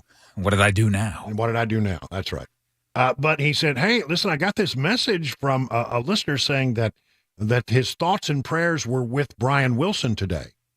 And he says, is everything okay? Are you all right, Brian? I said, yeah, I don't have any idea why anybody would. I'm always happy to have thoughts and prayers, but I couldn't figure out what it was until I got in and started prepping for the show. The Beach Boy, Brian Wilson, lost his wife, Melinda, and she passed away at the age of 77. And so that's apparently people must have heard it with one ear or something and didn't put it all together. No, the Beach Boy, Brian Wilson, his wife, Melinda, died at the age of 77. They've been married some 28 years, had 5 children between them. And he said, we're just in tears. We lost her. She died peacefully, apparently, at home. So our thoughts and prayers are for the other Brian Wilson today as they're going through a tough time having lost Melinda K. Ledbetter Wilson. It is now 58 minutes past the hour of 4 o'clock on Super Talk 99.7 WTN.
It is 5 p.m. I'm Jay Harper with your top stories. We've got a mostly clear sky, 49 degrees, traffic and weather coming up in a few minutes. Speaking of traffic, here is a traffic note for commuters on I-24 in Murfreesboro tomorrow. Crews will be repaving at mile marker 78. That's near the Highway 96 exit. They're going to be fixing those big old ugly potholes there tomorrow. That will happen from 9 to 3 tomorrow, and 2 lanes are going to be shut down to do the work, so you know what that means. Yeah, plan accordingly. Giles County schools are no longer on lockdown after reports of an active shooter on the campus of UT Southern turned out to be false earlier this afternoon. The city of Pulaski issued the following statement, quote, UT Southern learned of a potential threat in the area this afternoon and immediately went into a shelter-in-place order. State and local authorities responded to sweep the campus. Authorities have issued an all clear. However, all remaining classes have been canceled for the remainder of the day. That, again, a statement from the city of Pulaski.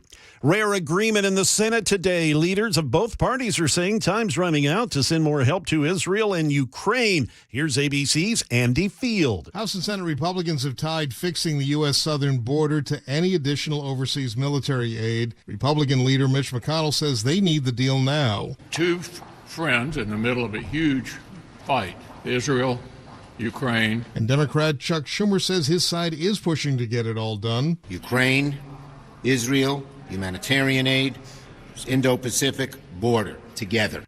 The Walt Disney Company has lost a bid in federal court to overturn a Florida law that ended the self-governing status that Walt Disney World had enjoyed for decades.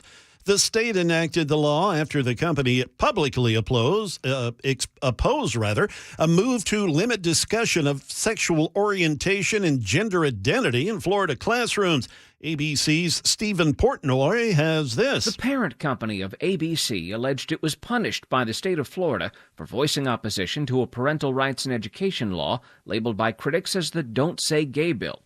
But federal Judge Alan Windsor, a Trump appointee, ruled against Disney, saying the replacement of a governing body for Disney World appointed by Disney with a new board appointed by the governor was a move that was on its face constitutional. The company says the ruling would permit states to punish political viewpoints in violation of the First Amendment. Disney signals it will appeal. That is the latest news. Traffic and weather are on the way. I'm Jay Harper, WTN News.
Hour number 3 now kicking off here on The Drive, 5:06 on Super Talk 99.7. We have reached the last day of January.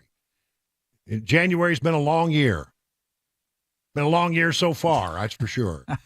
I'm ready for January. We're 1/12 of the way there. I know. I'm ready for January to be done. Let's move on to that exciting month of February, the month of love. That's right. Okay, so we got to go to the swamp. Got a lot of stuff that I need to get you briefed on. And one of these stories is, I'm going to tell you, I've not seen it, but in one place. But I think this story smacks of something we need to watch very closely. And it has to do with January 6th. Are you ready? It comes from the postmillennial.com. The FBI blocked surveillance teams from interviewing persons of interest in the January 6th pipe bomb case, according to a former FBI agent. Over 3 years, the person wanted for placing the pipe bombs in these locations has yet to be been found. And it's a real question. Why can't you find out who planted those bombs? So here we go. And again, this is from the postmillennial.com. A former FBI agent has revealed that the Bureau tied the suspect wanted in connection to pipe bombs planted at both the Republican Democrat National Committee buildings in D.C. before January 6th to a D.C. Metro fare card and a license plate. But his team was prevented from interviewing the person of interest. After over 3 years, the person wanted for placing those pipe bombs has yet to be found. Now, this all starts with former leader of FBI surveillance team Kyle Seraphin talking to the Daily Wire, and says that after January 6th, a counterintelligence team met Seraphin at a Falls Church, Virginia firehouse to brief him on his next surveillance target. The counterintelligence team had used security footage to follow the person of interest for the placing of the bombs, to a metro station after the bombs were planted, and the card used to access the transit was identified. And then the card allowed them to determine he got off at a stop in Northern Virginia, where the person was seen entering a car.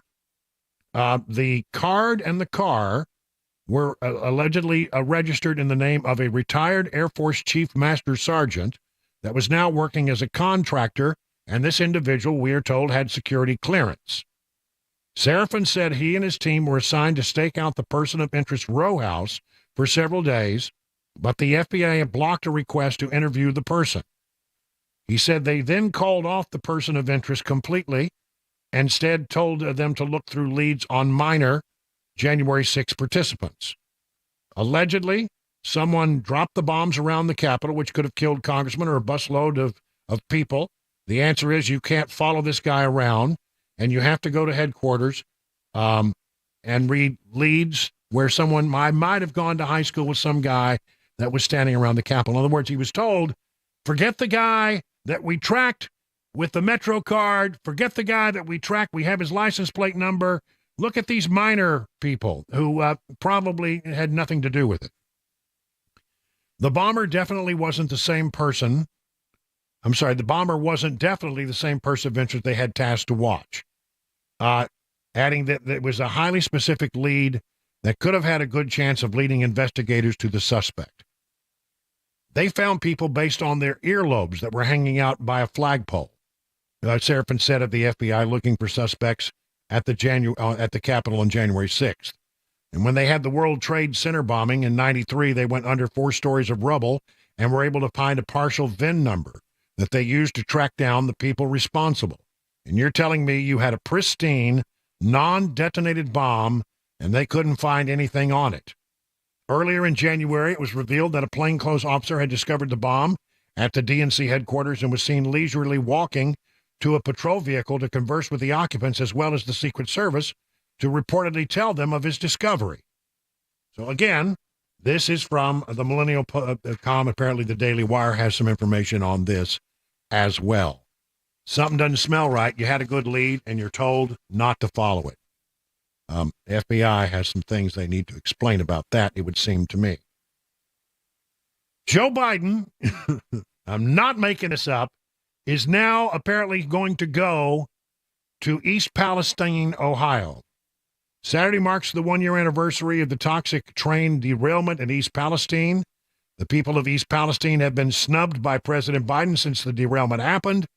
It's an election year, so Joe Biden suddenly has time to make the trip to East Palestine.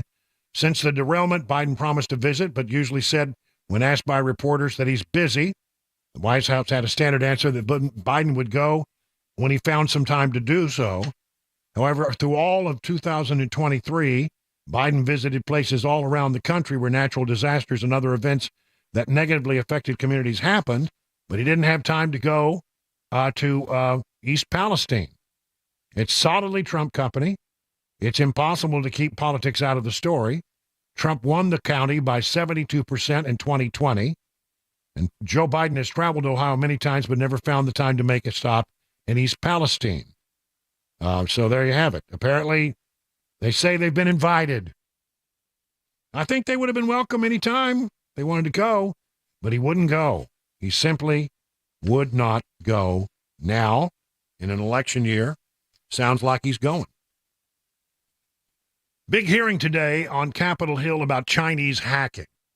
And the folks from TikTok and Meta and Facebook and Zuckerberg, and I mean, all those people were there.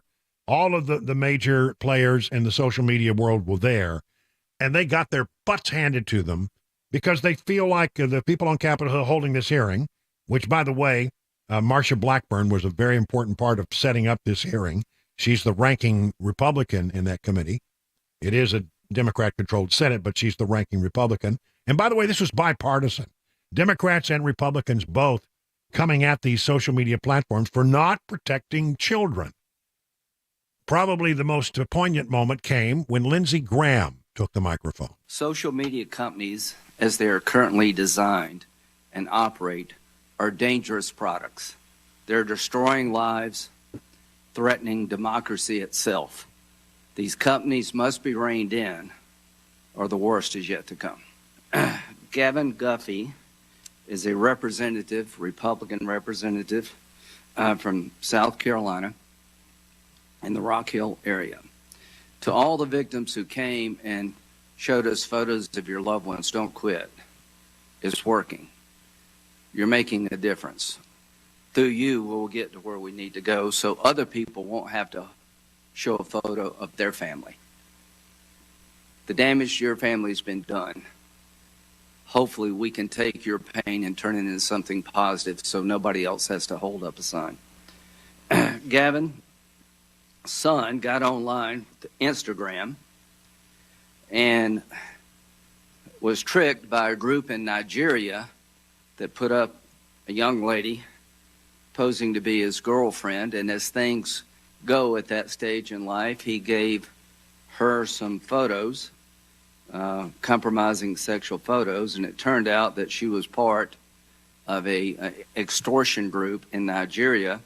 They threatened the young man that if you don't give us money, we're going to expose these photos. He gave them money, but it wasn't enough. They kept threatening, and he killed himself. They threatened Mr. Guffey and a son. These are bastards by any known definition. Mr. Zuckerberg, you and the companies before us, I know you don't mean it to be so, but you have blood on your hands. You have a product.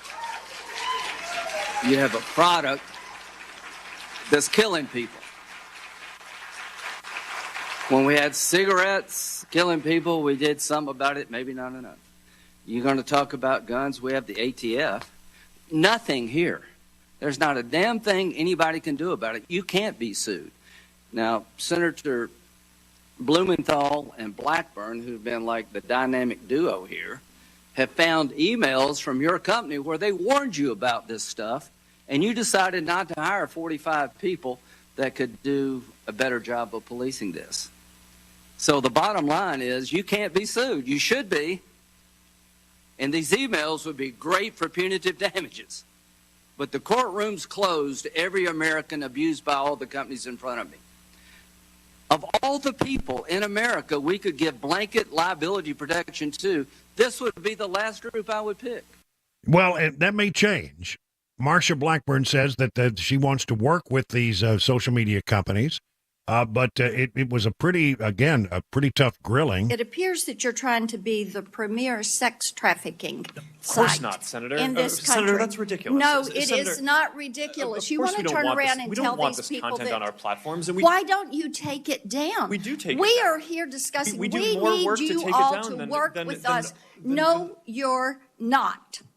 You are not. Are you going to stop lobbying against this and come to the table and work with us? Yes or no? Senator, we have a. Yes or no?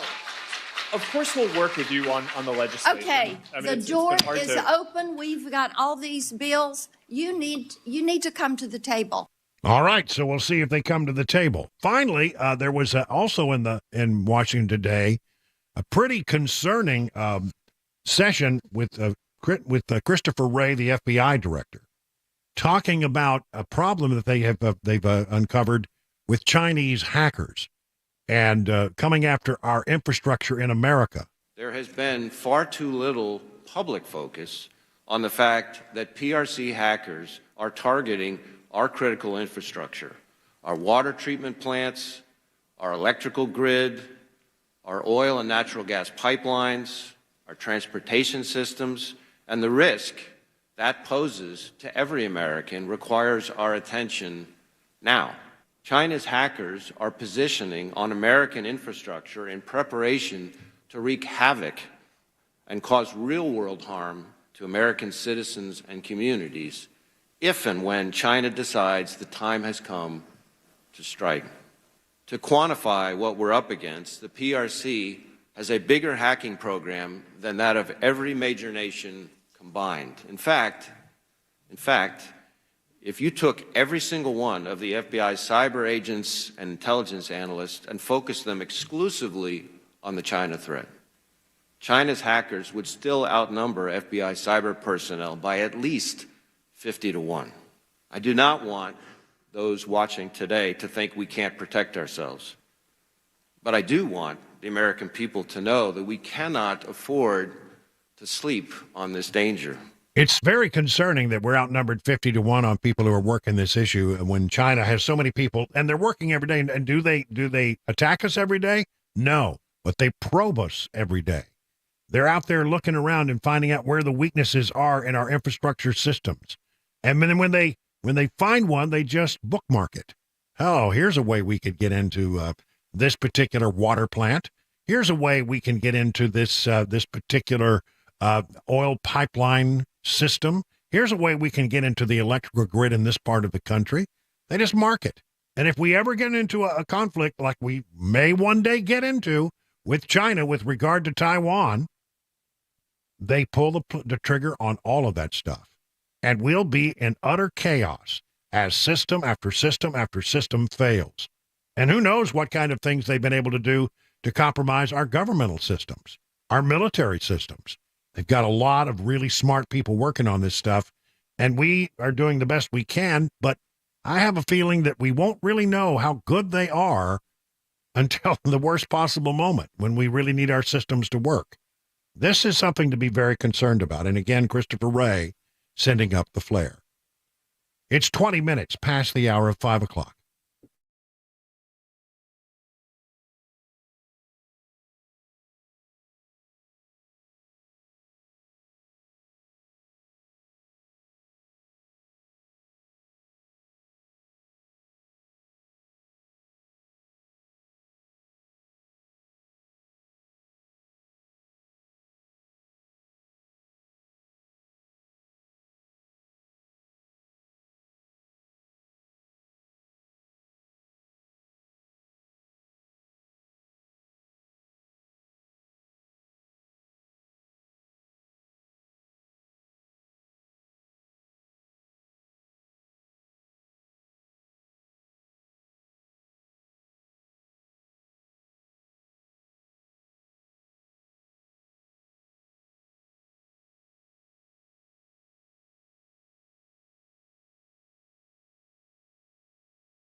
Work continues in the U.S. Senate on a border deal, and social media honchos faced a grilling on Capitol Hill today. We'll have those stories and more at 5:30. I'm Jay Harper on Super Talk 99.7 WTN.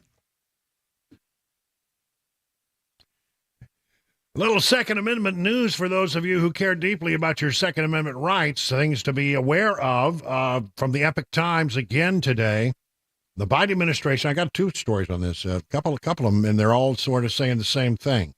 The Biden administration, is preparing to ban private gun sales. This according to whistleblowers.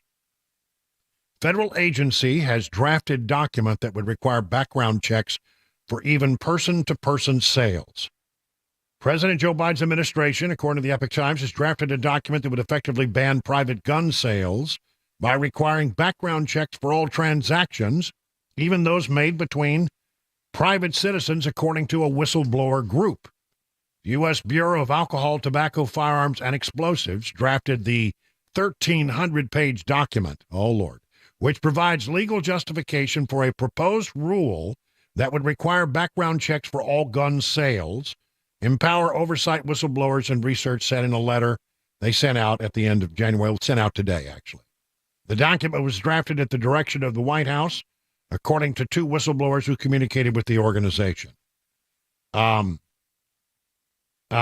Empower Oversight stated in their letter to Attorney General Merrick Garland, head of the U.S. Department of Justice, that the rule underpinned by that document represents an overreach of executive branch power.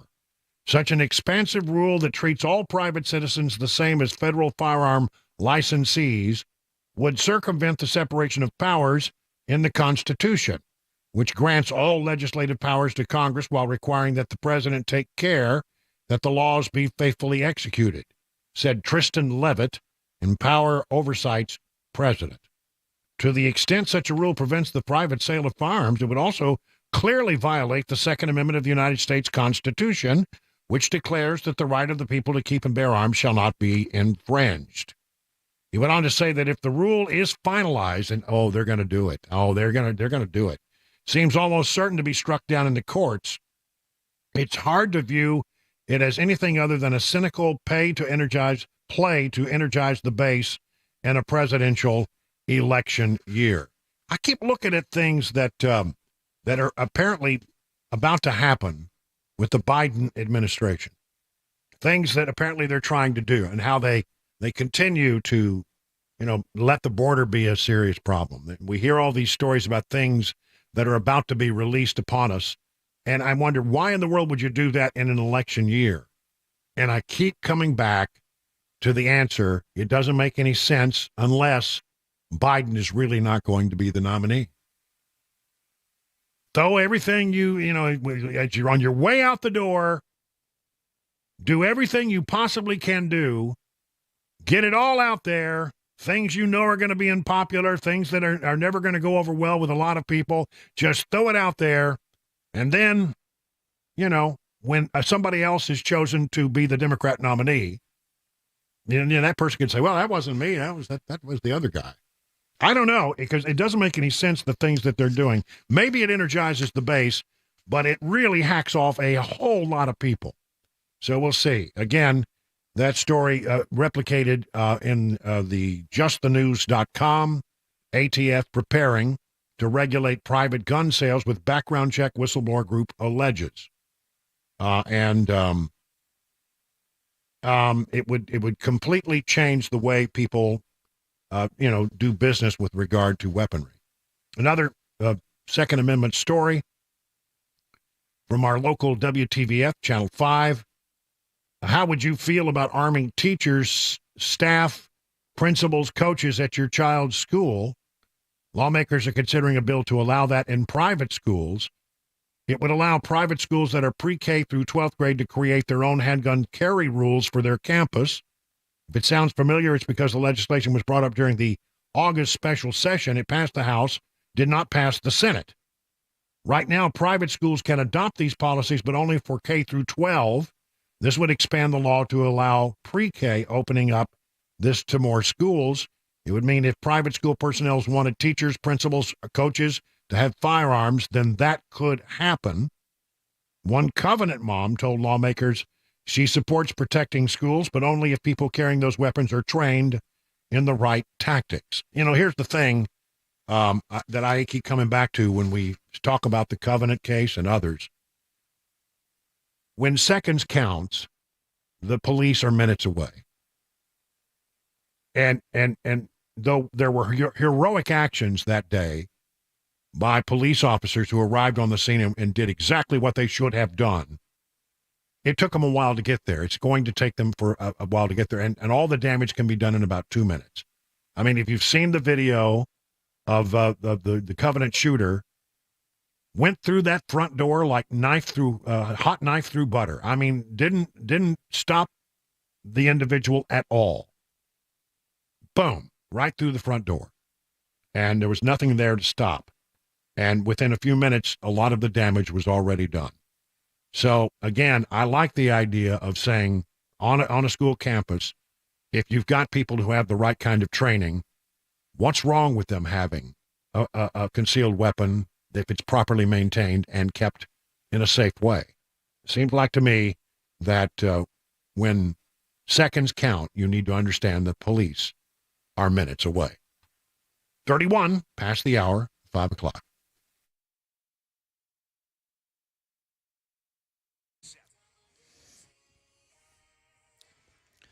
Yes, it is 5:31, and I'm Jay Harper with your top stories. We have a clear sky, 49 degrees on Music Row, a traffic report, and another weather forecast is on the way.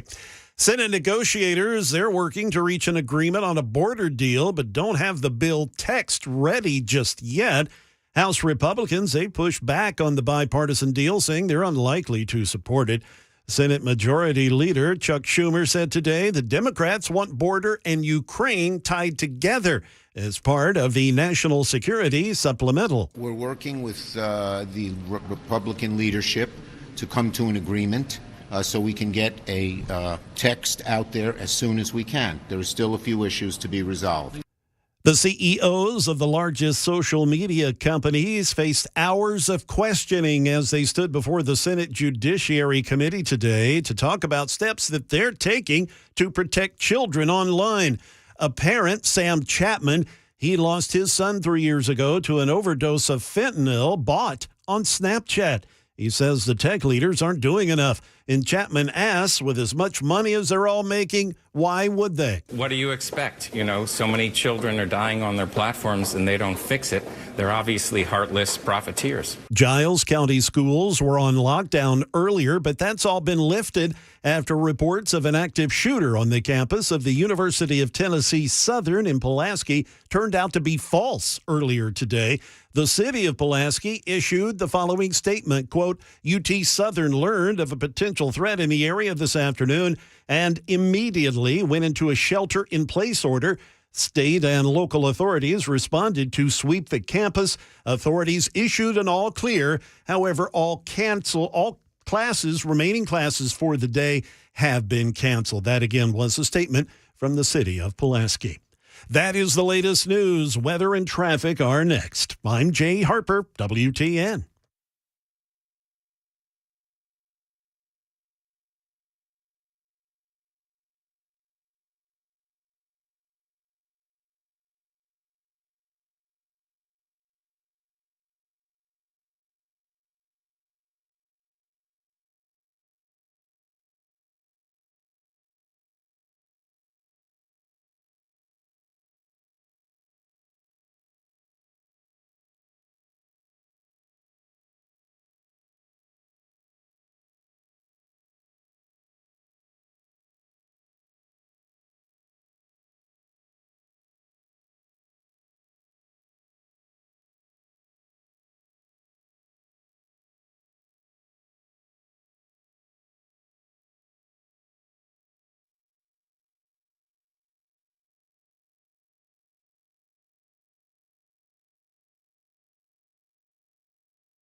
Let me tell you about the folks over at Johnny Fleeman's restaurants, Brass Lantern and Legends Restaurant, celebrating some 35 years in the area. I'm in Middle Tennessee. They'd like to thank everyone and say Happy New Year's. And to celebrate 35 years in this area, they want me to tell you a little bit about their daily specials that are served all day.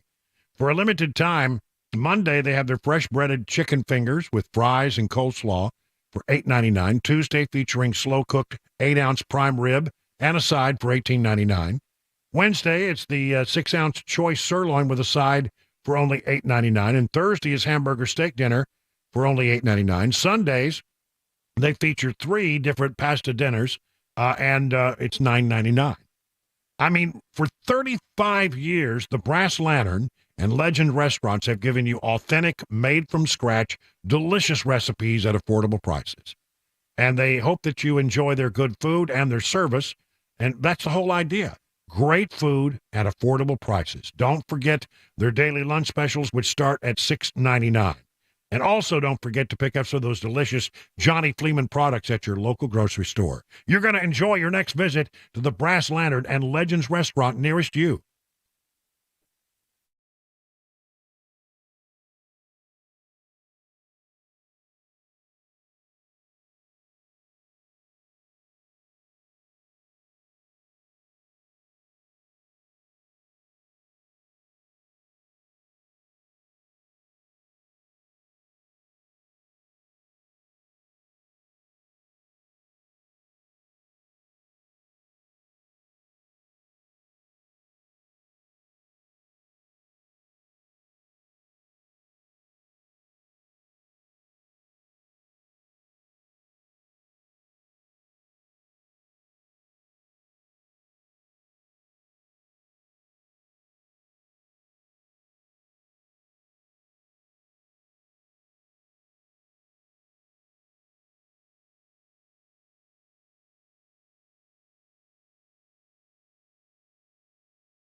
It is 39 minutes now past the hour of 5 o'clock. How you doing out there? Everything good? You getting home safely? Let's be careful out there. And by the way, I don't know if anybody has told you this, but let me be first to warn you, there are potholes everywhere. You don't say. They are everywhere. Oh, man, I'm telling you. And it's going to take a while to get them, patched. And the cold patch doesn't really work that well until you get to a certain point of the year where they can start opening up and doing the hot patch. And, temperatures have to be a certain, high. And then they can use the hot patch, and that does better. But I'm telling you, it's bad. And, I get into my car, and I always have the Waze running, because I like to know where the popo are. And so I got to have the ways, and then all of a sudden, next thing you know, it's constant. It's like never is. Pothole straight ahead. There's a pothole straight ahead. There's a pothole straight ahead. I got it. There's a lot of potholes. They're everywhere. They're everywhere. They're everywhere. They're everywhere. Especially tough at night. You're driving at night. You just slow down a little bit. Maybe it might be good. They're tough to spot in the dark. They really are. Oh, hey, let's do a little bit of this 2024 update. I've got some numbers that I think are pretty interesting, and if you're a Democrat, you're going to go, whoo. If you're a Republican, you go, that's interesting. You see, now, a lot of times when you do a poll right now, it's like popular vote. Okay, if the election were held today and Trump is the nominee for the Republicans and Biden is the nominee for the Democrats, and I'm not sure that will be the case, but, let's see exactly what they say. Here's what will happen nationwide, and that's considered a popular vote poll. Sometimes they look to likely voters. Sometimes they look to registered voters. But, anyway, that's about talking about the popular vote. And there's just one problem. In America, we don't elect presidents through the popular vote.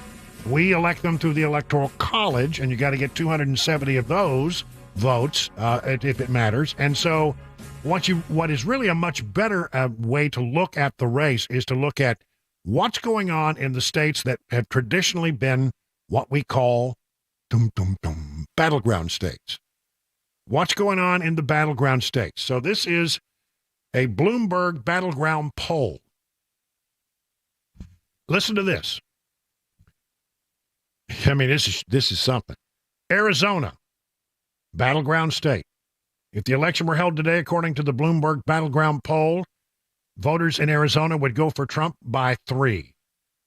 Trump over Biden by 3, but that's just a head-to-head matchup. In the four-way with a bunch of people in the race, clogging things up, Trump actually in Arizona would win by 8, if that poll is correct.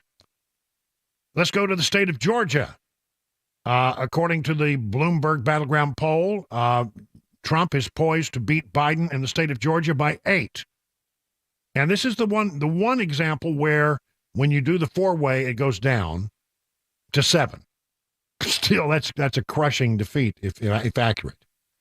Michigan, I am stunned, shocked, and amazed because I really didn't think that this would happen. But Michigan, Biden's in trouble in Michigan. According to the battleground poll put out by Bloomberg, Trump wins by 5 in Michigan. If you do the four-way race, by 6. Nevada, Trump wins by 8 in this poll. If you do the four-way comparison, it's 12, which would be an annihilation, would be a landslide in the state of Nevada.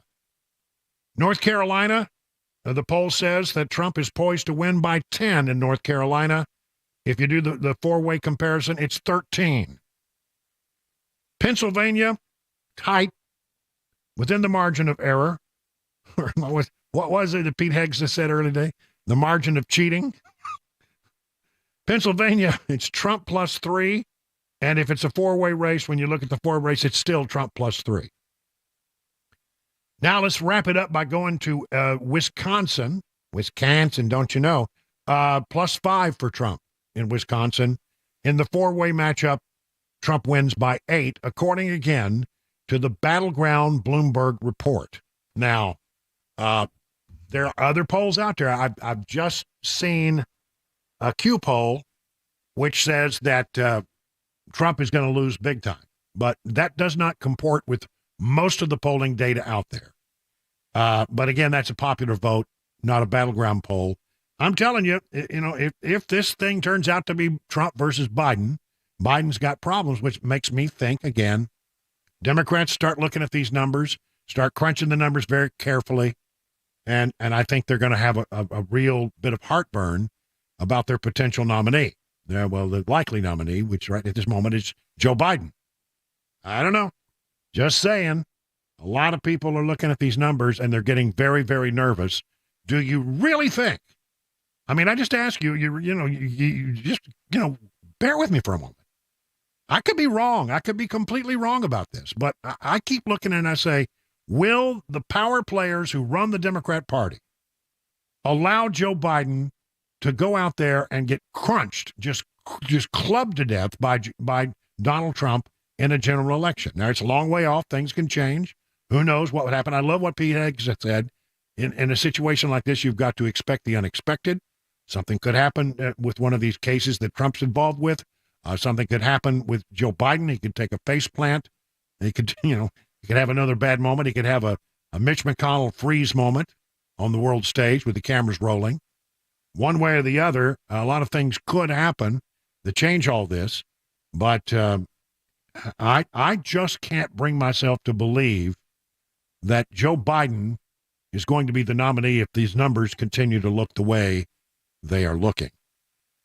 All right. Again, sometimes the polls are wrong. They are sometimes wrong. But there seems to be a lot of, how do I want to put this? There seems to be a lot of similarity in these polls. So, one of the things that I keep trying to game out in my mind is what happens if you have, more people running in the middle, in the end, going for the independent vote. If if you followed me, you know that I often talk about how important it is if you're going to be the nominee, you've got to secure your base, and then you've got to go out there and find ways to be palatable to people in the middle. And so, what happens if you have viable independent candidates out there who might appeal to independent voters?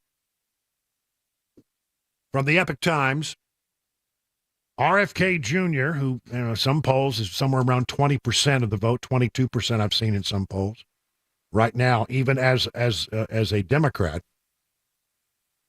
He's signaled that he might run as a libertarian. He's already left the Democrat Party and is considered himself now an independent.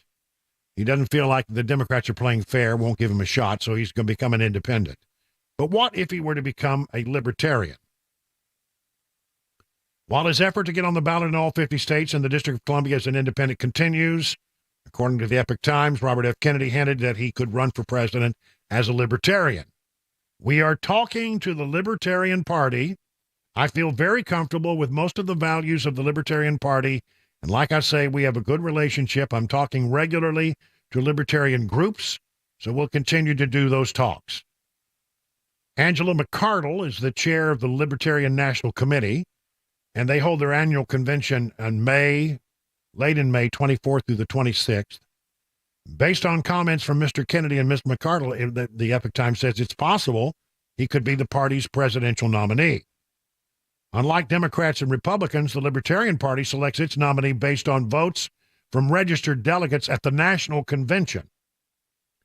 Mr. Kennedy met with Ms. McArdle before he announced he would run as an independent last October, and this is what Ms. McArdle has said. We've had a lot of good conversations. We're on good terms. I respect his decision to want to go independent, though libertarians really admire the strong position he took against mandates and lockdowns, so we're going to stay on friendly terms and see what happens. For his part, Kennedy has said this about the Libertarian Party. We're talking to the Libertarian Party. I feel comfortable with most of the values of the Libertarian Party. And like I say, we have a good relationship. I'm talking to libertarian groups. Sounds like, they're talking in a positive way. So there you go. It would be interesting to see if he makes that decision to run as a libertarian, and then what would that mean?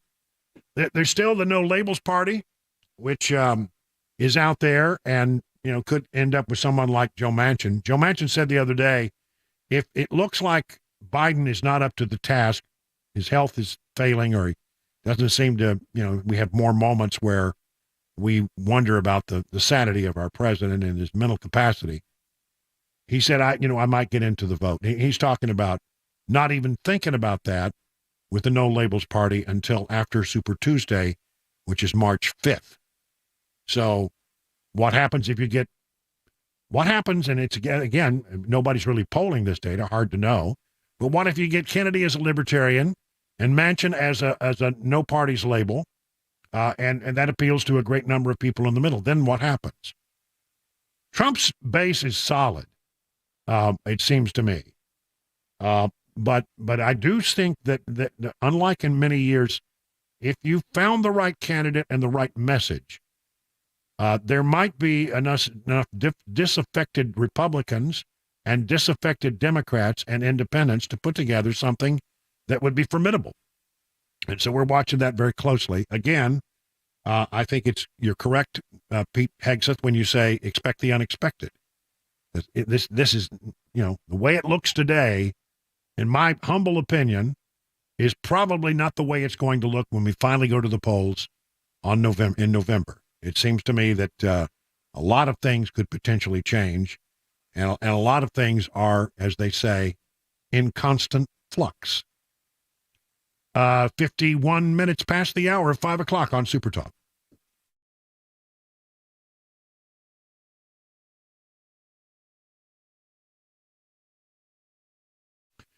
D.T. McCall, listen, good people, they've been around in Middle Tennessee doing business as a family-run company for over a century, more than 100 years.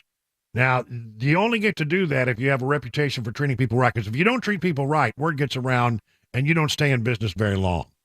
So how does that work? Well, I mean, one of the things they're going to do is they're going to be honest with you, and they're going to give you a good price, an honest, good price, not like the big box stores that play a bunch of games with that.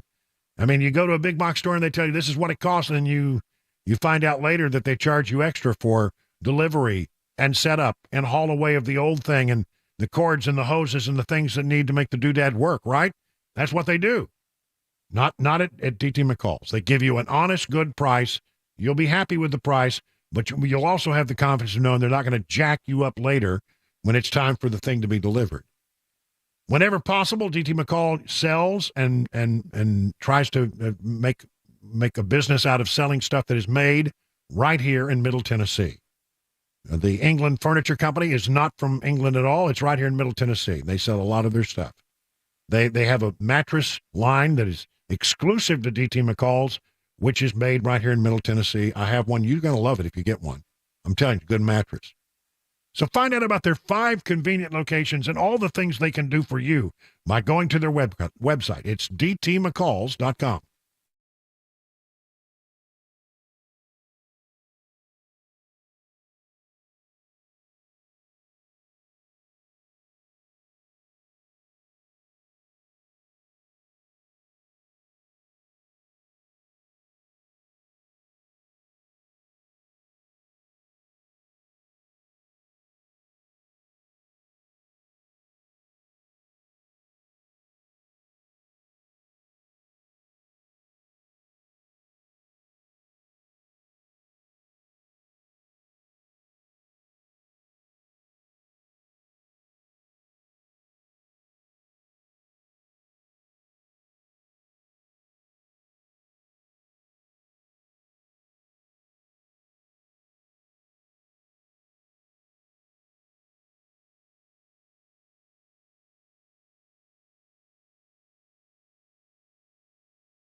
You know, the folks at Eurofix have a very different business philosophy. They staff all of their locations with more staff than the average auto repair shop, just so they can be ready when your emergency pops up out of nowhere. Have you noticed how hard it can be to get a right now appointment for vehicle repair? Some dealers can be more than 2 weeks out just to get an appointment, but not Eurofix. Eurofix has been offering quality repairs that beat the dealer without dealer pricing since 1999. Plus a 3-year nationwide warranty and the staff to get your car fixed right now. If you're tired of waiting forever to get your car in the shop, well, then call Eurofix. Owner Aaron Stokes says we will never be too busy for our customers. We are here to take their pain away now. Eurofix repairs all European cars. Eurofix says yes to speedy repairs when others can't or just won't. Family owned for some 24 years. Call 844-EUROFIX or visit myEurofix.com. That's myEurofix.com.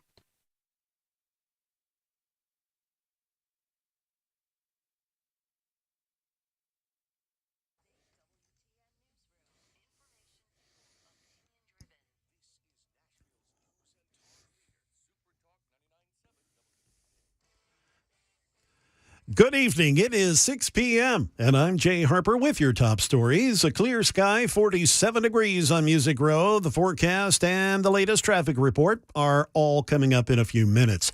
The CEOs of the largest social media companies were grilled for hours today before the Senate Judiciary Committee to talk about steps they're taking to protect children online.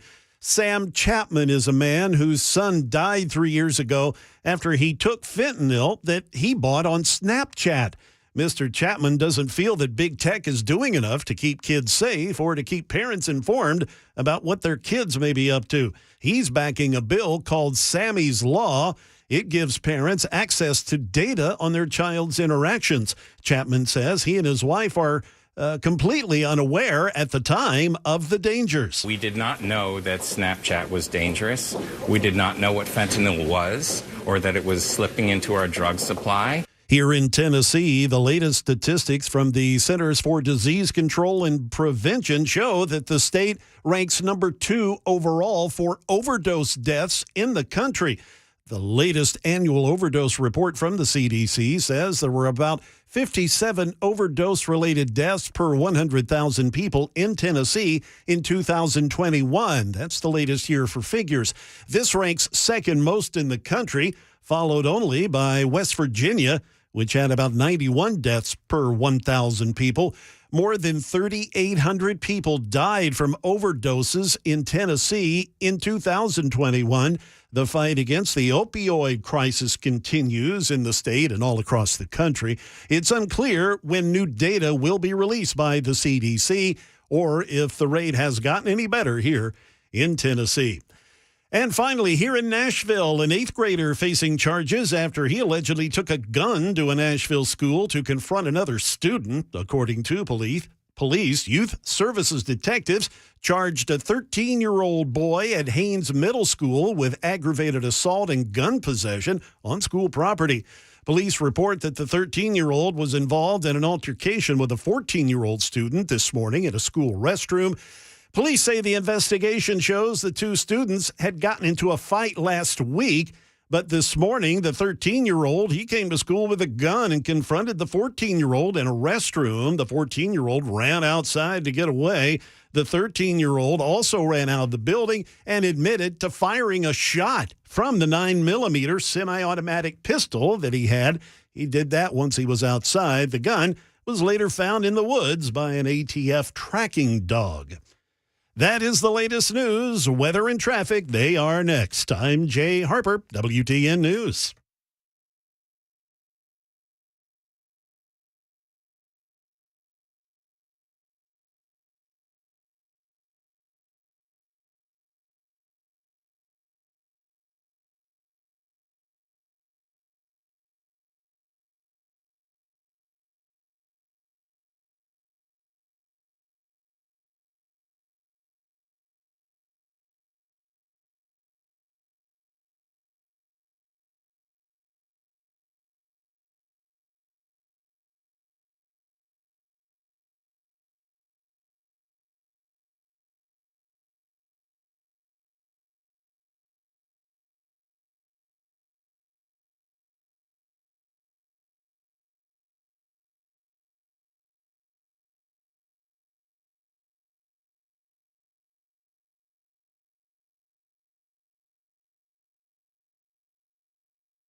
Well, welcome to the fourth and final hour of the drive here today on this 31st day of January, the last hour of the last day of the month of January. I'm ready for it to move on. I had enough of you, January. Oh, come on. Don't let the door hit you on the way out. That's right. No, I'm ready for February. I'm ready for, you know what I'm noticing is that it's not getting dark quite as early as it once was. That is true. You're beginning to see a little difference here. Yeah, and in the 5 o'clock hour, it wasn't long ago, I'd look out and it'd be just pitch black. Yeah. But now we still have a little light in the sky in the 5 o'clock hour, and still evening time though at 6. Here we go. I guess we'll talk about the situation with the border once again. But just how stupid do the Biden folks think that Americans are? I mean, everybody knows what's been going on. That the Biden crisis, the border crisis, is Biden's problem. I looked it up. I couldn't remember the number the other day, and I was angry at myself for not remembering the number. So I went back and looked it up. When Joe Biden came into office, he implemented 94 executive actions that completely changed the situation on the border from the way it had been under President Trump. In other words, he completely undid everything that Trump had done. And as a result, people started streaming in. And now we got 8 million people, maybe more, 2 million people in this country that we don't know anything about. We don't know who they are. We don't know where they are. We don't know what they're up to.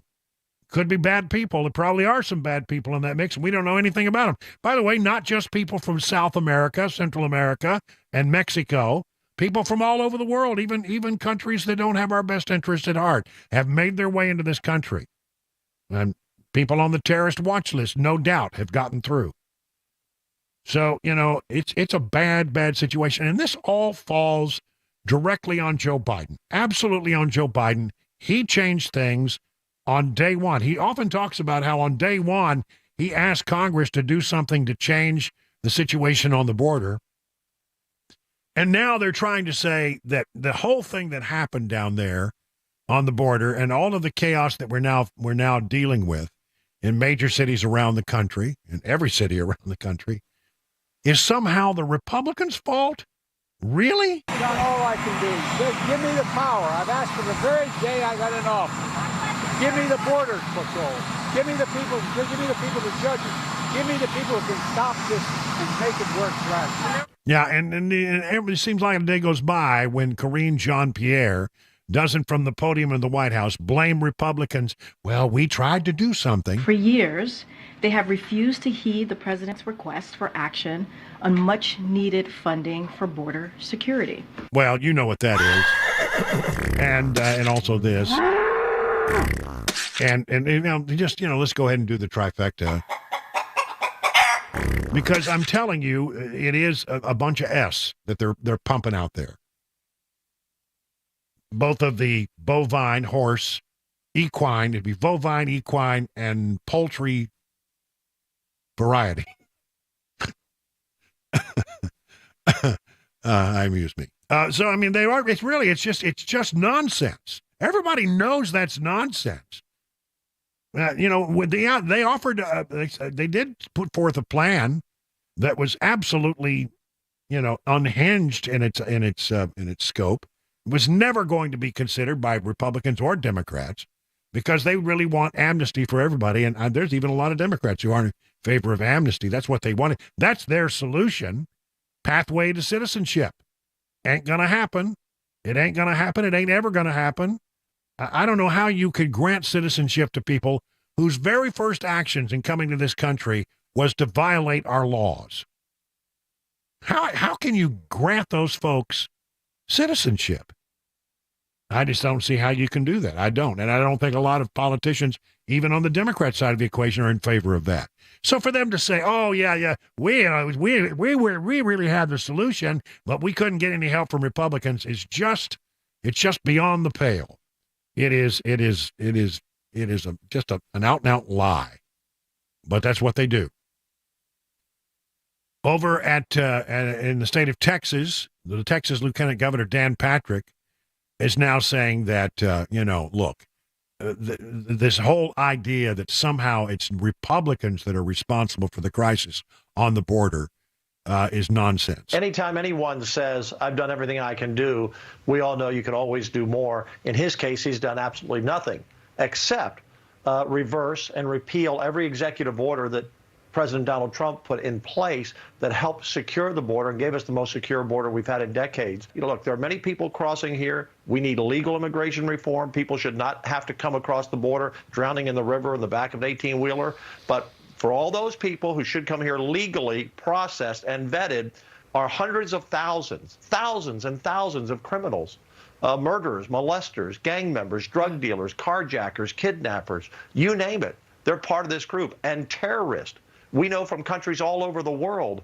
And Joe Biden is doing nothing about it. And then when we do arrest them, they let them out. Either he lets them go in the country, or if they get arrested in New York, some social justice judge lets them out on the street. I don't know how you get a cop to work anymore in these big cities. And we're not going to put up with it in Texas. We're fighting back on the border. They want to cut the wire. We're going to replace it immediately. In fact, we're going to add miles and miles and miles and miles and miles of more wire. Well, see, what's going on is the Democrats have finally figured out that that this whole border thing is really going to bite them on the butt when it comes to the election. And so they're trying to change the narrative, and they say, well, we're trying to have a negotiation for a border patrol, a border plan. And so they've been meeting with the Democrats in the Senate and at least one Republican, James Lankford of Oklahoma. And saying, we're trying to work out a deal. The House of Representatives, says we're not going to pass any money for Ukraine. We're not going to pass any money for Israel until the border is secure. And they say what we're hearing about this thing is that it's dead on arrival. We couldn't possibly consider. And there's this rumor floating around that the proposal would still allow 5,000 people a day to come into the country. Now, in fairness, James Lankford, again, a Republican senator from Oklahoma, says that's simply not true. And here is James Lankford. This ongoing thing that this allows 5,000 people in a day every day and checks them in. There's no way that's in the bill. Number one, I would never agree to that. But it's also just a total mischaracterization of the bill. But that's out there on the internet. Well, you know what? It would help a lot, James Lankford. How about just telling us what is in the deal? Why does it have to be such a secret? Why can't you tell us what you're proposing? Well, it's not that at all. Well, then what is it? And why does it have to be a secret from the American people? Even the Speaker of the House doesn't know what's in that deal. But what he's hearing, he doesn't like. And I think probably he has good reason. Come on. So I don't think there's going to be a deal. Donald Trump doesn't want a deal. And he said, look, let's make them run on it. It's their problem. They caused it. Let's make them run on it. So we'll see how that all works out. Other news with regard to the border situation from BizPackReview.com, talking about sanctuary cities continue to end. One of the deep blue cities has let's say President Joe Biden endeavors to deflect responsibility, and Republican governors have put their weight behind Texas to keep that from happening. The millions of foreign nationals that have entered the country illegally during this administration have continued to drain resources on the taxpayers' dime. Unlike New York City Mayor Eric Adams, who has garnered considerable attention, shuffling aliens through the 5 boroughs and begging the federal government for billions, Denver, Colorado is setting a 6-week cap for shelters with some of the reported 40,000 illegals they're about to get the boot at the beginning of next month. He says, yeah, we'll give you a place to stay for 6 weeks, but after that, you're on your own. Well, I wonder how that's going to work out. NBC News reported that come February 5th, it's very cold in Colorado on February 5th, in the Mile High City, which more than 700,000 people call home, officials will limit the number of days migrants can stay in shelters and send those who exceed their stay out onto the streets. Well, what happened to your sanctuary city, friend? I mean, come on. You said you were a sanctuary city. Did you not mean it? Adrian Endurez, who runs the city's multilingual education program, told NBC News that nearly 3,000 alien children, primarily from Venezuela, have entered the Denver public school system since July of 2023. We've gotten a lot of new kids really quickly with a lot of needs. It's been getting creative in a lot of spaces. We're bringing a lot of other departments in, and it's been an adventure that we're glad to be on. I said, but can you imagine 3,000 kids just showing up in very short order, and you have the responsibility of trying to educate them? Well, you know what? Complain to Joe Biden. This is his problem. This is not the Republicans' problem. And they know it. They don't want to admit it. In an election year, they want to make everything, well, it's not our fault, it's their fault. There's a lot of finger pointing going on. But it's not the Republicans' fault. We didn't have this problem when we had a Republican president. This is all on the Democrats, 1,000%, and everybody knows it. We're not that stupid. The American people are not that gullible to believe that somehow Joe Biden can say it's a Republican problem simply because he says so all of a sudden. It's just so irritating. I mean, it makes me so mad. And here we go. We have a thing going on here where apparently a bunch of truckers are traveling across the United States and asking people to join them to protest the fact that there's so many illegal immigrants being allowed into our country. They're going down to the southern border to have that protest. They say it's going to be not anything other than a peaceful assembly of Americans of all political classes and all ethnicities, just ordinary citizens, farmers, ranchers, retired police officers, says convoy organizer Kim Yeater. Not crazy conspiracy theorists. It will be a peaceful assembly of Americans who want to just make the case that we don't like what's happening on the border. Yeater said the convoy's goal is to have 700,000 people join in on that journey to Texas, adding that he thinks it's possibly going to be bigger than that, and stressed the convoy does not oppose immigration, but rather believes that illegal crossings have gotten out of hand. Well, that's exactly right. If you want to come to this country as an immigrant, man, there are a lot of good ways you can do that, and they're legal. You don't get to just decide you're going to shortcut the line and come into America, by crossing a river and avoiding the way that it's supposed to be done. How is that fair to the people who actually do follow the process? They say it's our First Amendment right to peacefully assemble and redress our grievances for our government. We have not been able to do that.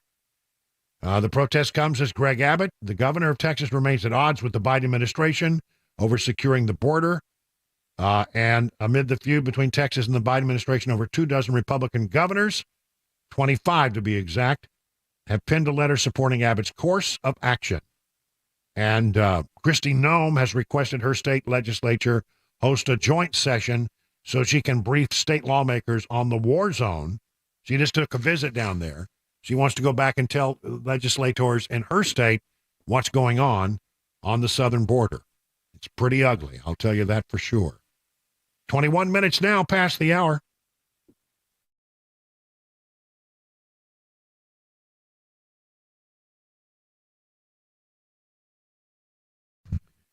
Busy bee, listen, when you have a problem with your heating system or plumbing or whatever is going on right now, you don't need to waste a moment. You need to call this number, 615-775-7833. That's the number to Busy Bee Plumbing, Heating, and Cooling. They're good people. They've been with me for a long time, and I recommend them highly. They will come to your house, they'll buzz over to your hive, and get you up and running in very, very short order. Now, listen, the way you avoid having your heater system or your plumbing systems or even your air conditioning system when it gets warmer break down is to do preventative maintenance. And that's really what the Beehive Club is all about. Become a Beehive Club member for as little as $99, and you'll get thorough maintenance services on your systems, one aimed at heating, one aimed at cooling, one aimed at plumbing. No overtime charges 24/7 and 10% off all repairs. That's a lot you get for $100. So listen, why don't you just call Busy Bee Plumbing, Heating, and Cooling, your official Rude Pro partner, for satisfaction guaranteed. Here's the number, 775-7833, online at busybehvac.com.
A change of venue is being requested in the trial of a man accused of killing 4 University of Idaho students. And we'll have today's closing mummy news. That's all coming up at 6:30 on Super Talk 99.7 WTN. Before I move on from the southern border story and move on to some other stuff, I just want to remind you that we'll have Congressman Mark Green on our show tomorrow at 3:05. He is the chairman of the Homeland Security Committee, which is bringing the impeachment articles against Alejandro Mayorkas, the Secretary of Homeland Security. And they just spent Tuesday and I think today marking up and now passing the articles of impeachment that will then go to the floor House. So it's such a good get. We're probably going to run it, and we'll do 3:05. He'll be calling in. We'll probably run it again in the 5 o'clock hour so that you can catch it if you're not available at 3 o'clock. But again, Congressman Mark Green will join us tomorrow. That's the current plan, and we thank him for being available. He's a lot in demand right now because of this story. I don't know if there's any percentage in me doing this story, because I know that people who have a belief about this are just they're just hard to convince, and I don't know what to do, but I'll just go ahead and throw it out there. Because I don't think this is a thing to be concerned about, but a lot of people do. Williamson County is considering a ban on new cell phone towers very close to schools and neighborhoods. A proposal would require towers to be at least 1,500 feet away. This comes after hundreds of neighbors petitioned for the removal of towers that were placed within 615 feet of an elementary school. Neighbors spoke with News 2 about the concerns over electromagnetic radiation in November. They said the story has gained some attention.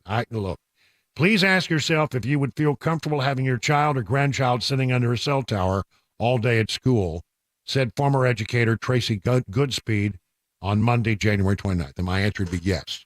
I got no problem with it. That night, parents, nurses, former law enforcement educators spoke out after a cell phone tower was placed 615 feet away from Trinity Elementary School in Williamson County.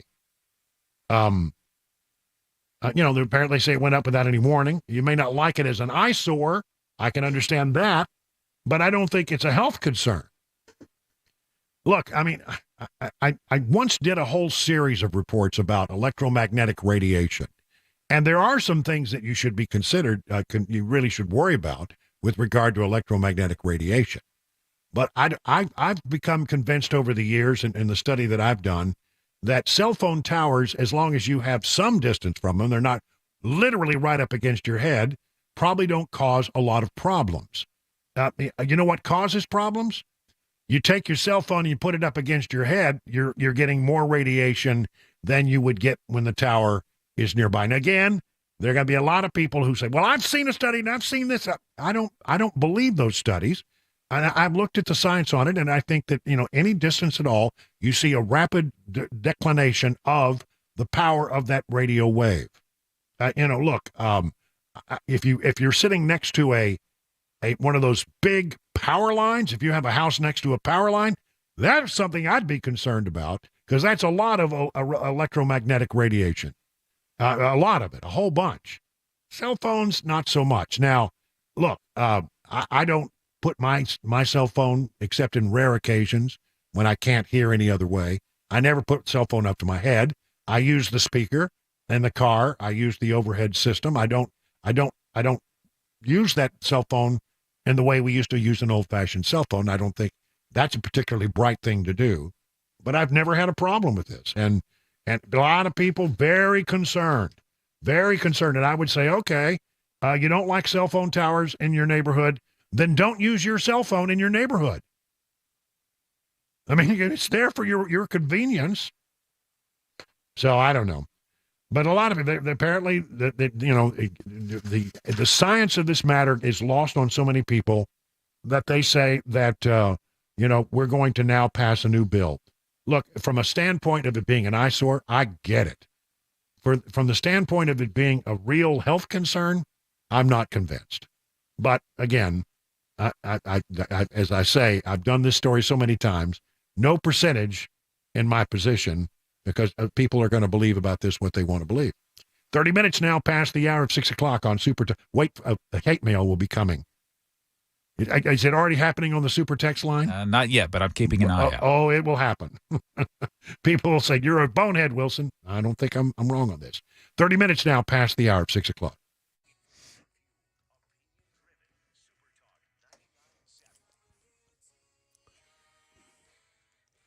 Good evening. It is 6:30. I'm Jay Harper with your top stories. We have a clear sky, 44 degrees, a full weather forecast, and the latest traffic report are on the way. Speaking of traffic, for commuters in Murfreesboro tomorrow on I-24, they're going to be repaving near the Highway 96 exit. That's mile marker 77.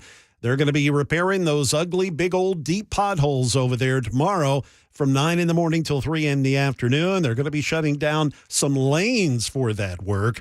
So just keep that in mind if you plan on going through that area.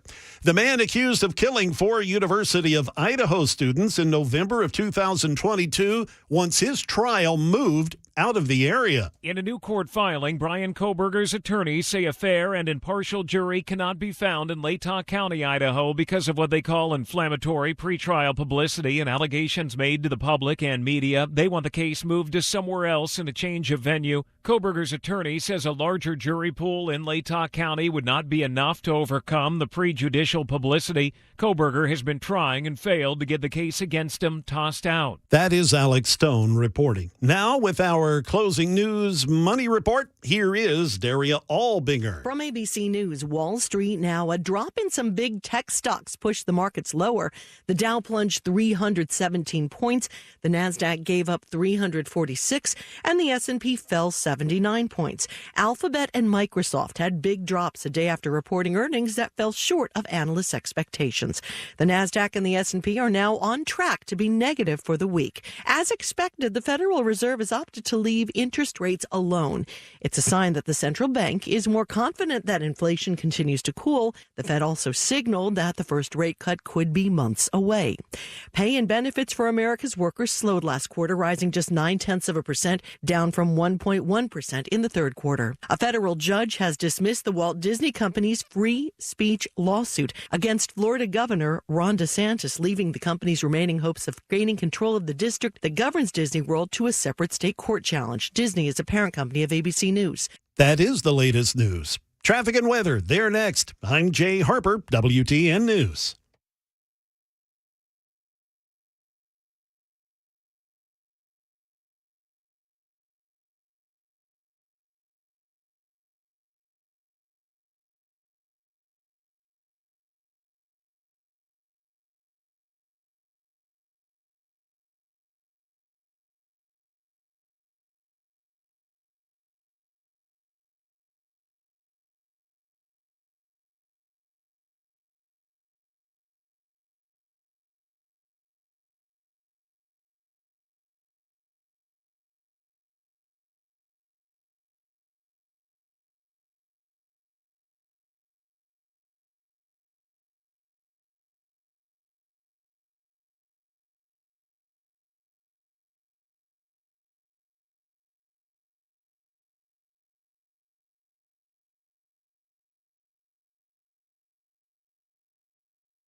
Let me tell you about the folks over at Grace Point. They deliver medicine affordably with menu-style transparent pricing, so you'll know how much it will cost before the care is delivered. Smart Care plans, they start at just $69 a month, and you get a lot for that $69. Unlimited office visits and free basic labs for the entire year. And because they treat the entire family, even newborns, they offer family plans as well.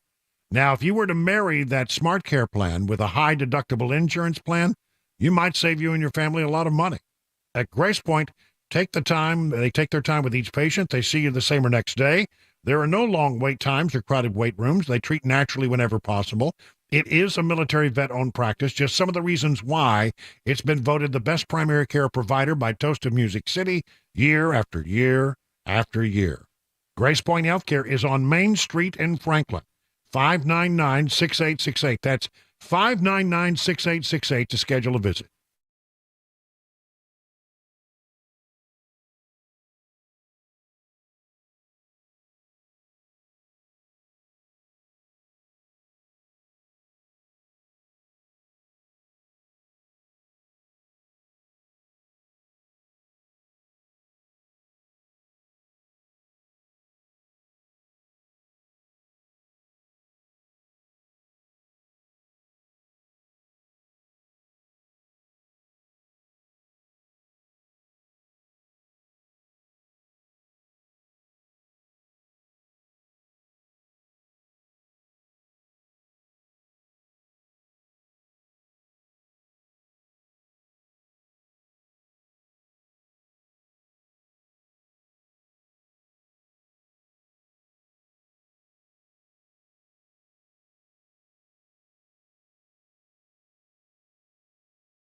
"38 minutes now past the hour. That means we got about 22 minutes to go before we hand it over to Mark Levin after the news.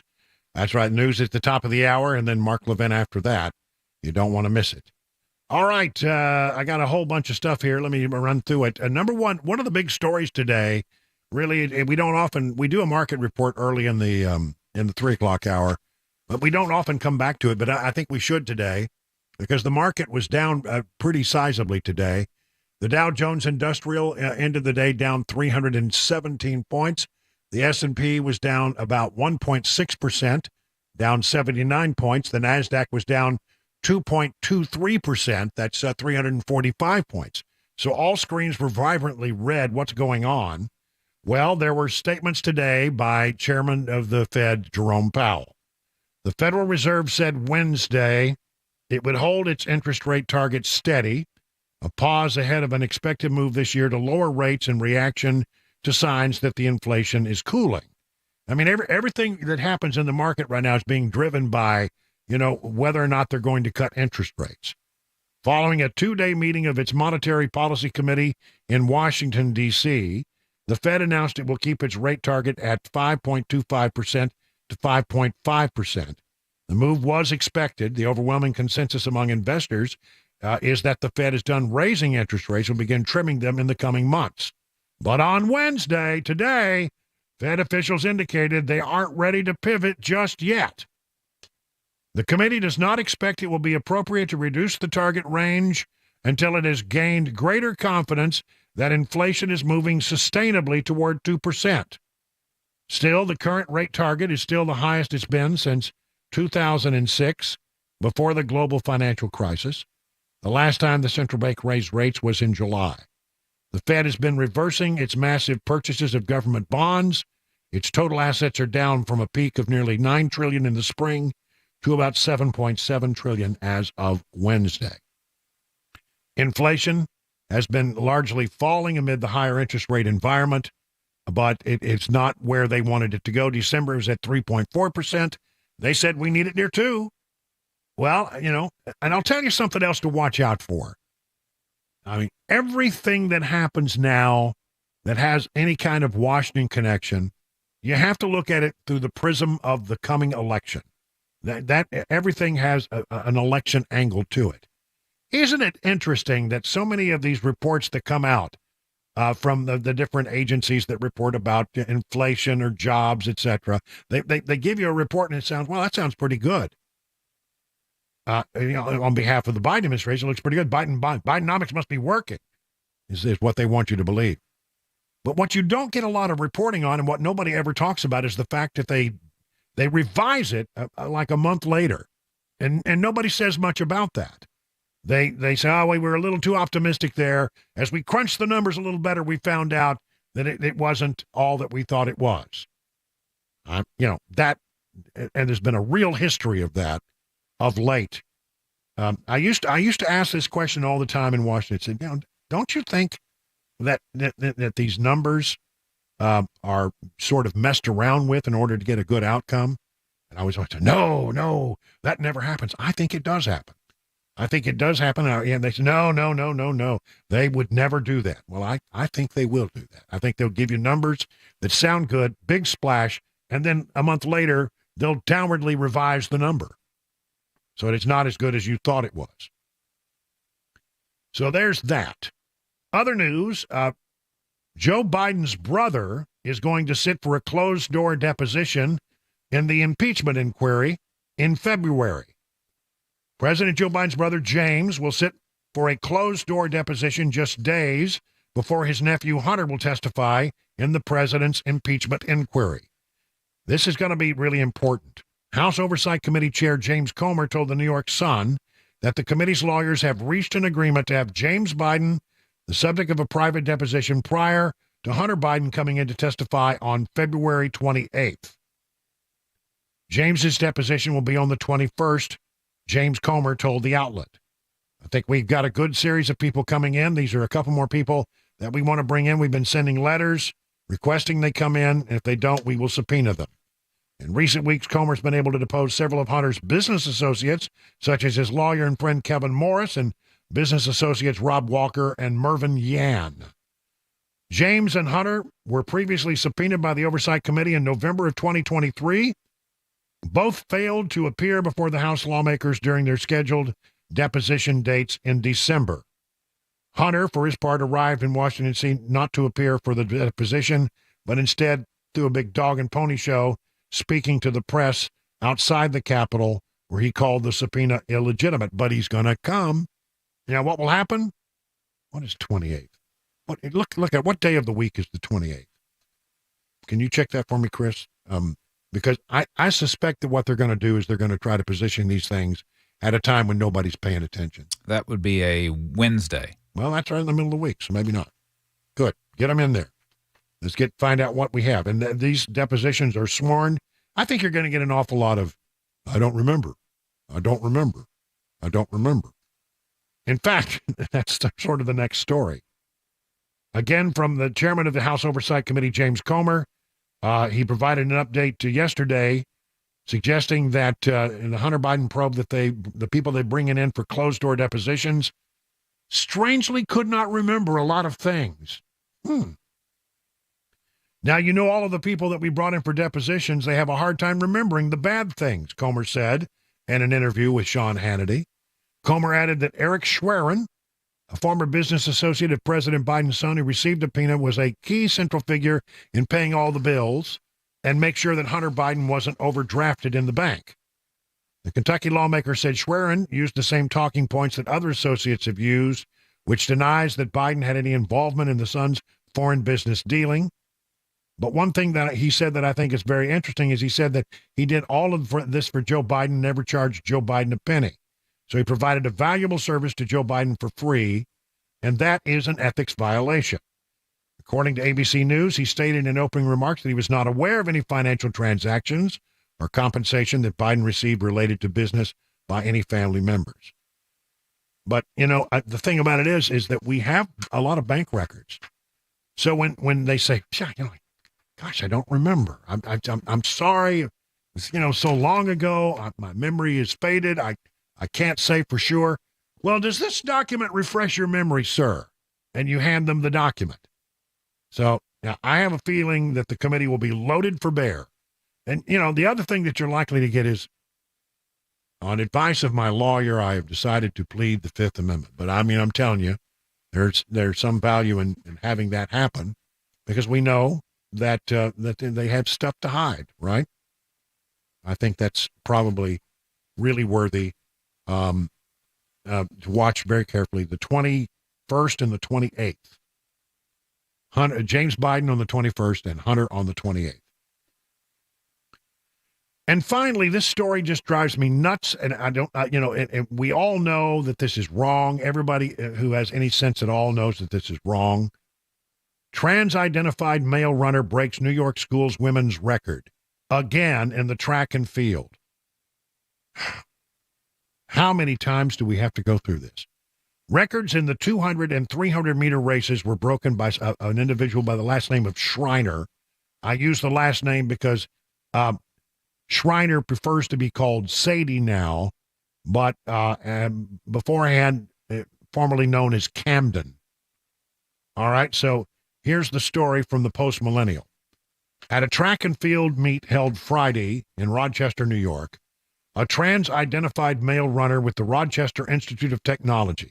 Who knew that the RIT had a blow-and-going track and field department?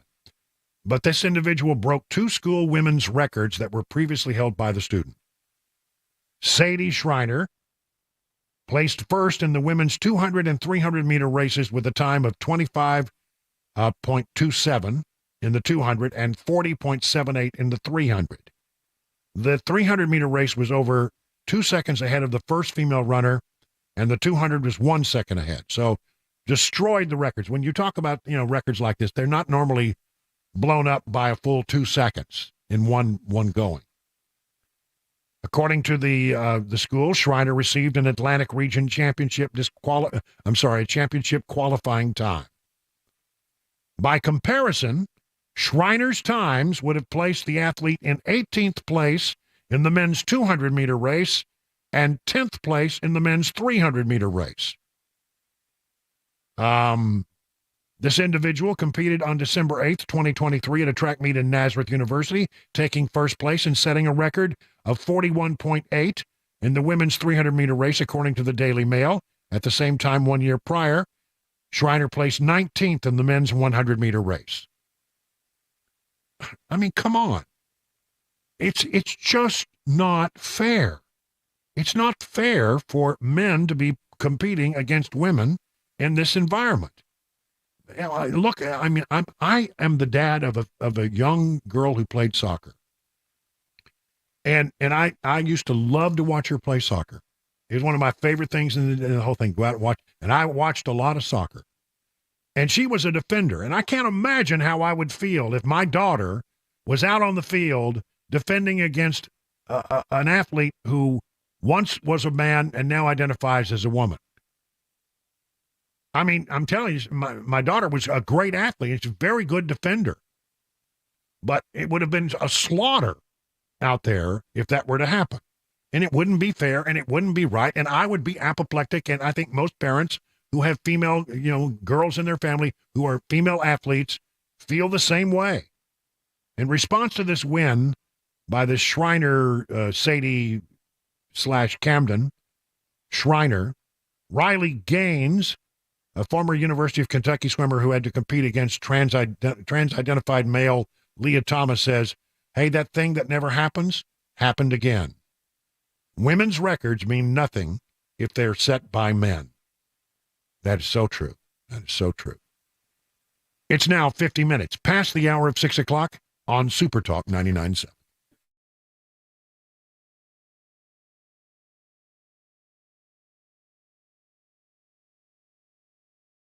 Listen, very excited. I'm in the process now of going through my journey to lose weight with the help from the folks at Restoration Wellness Med Spa in Lebanon. Good people, by the way. And, yes, I know I did talk about how I lost a lot of weight last year, but guess what? As I worked through some health issues, the weight started to come back big time. And I didn't want it to get out of control. Now, I've never taken on a weight loss client before, but I really like the way Carly and Jamie and the folks at Restoration Wellness Med Spa approach this. It's not a one-size-fits-all approach. They took the time to really look at my history and my lifestyle, and then they customized a plan that would best fit my specific needs. That's right. It's a customized treatment plan. So I began recently, and I'll be sharing with you in the days ahead how it's going. So why don't you do what I did? Set up an appointment to develop your customized treatment plan at Restoration Wellness Med Spa. Be a part of the more than 1,000 patients who have already seen life-changing results. Whether your goal is to lose stubborn body fat or improve your overall health, Restoration Wellness has a solution for you. Take advantage of the newest technology in weight loss management and call this number. You ready? Write it down, 615-470-8124.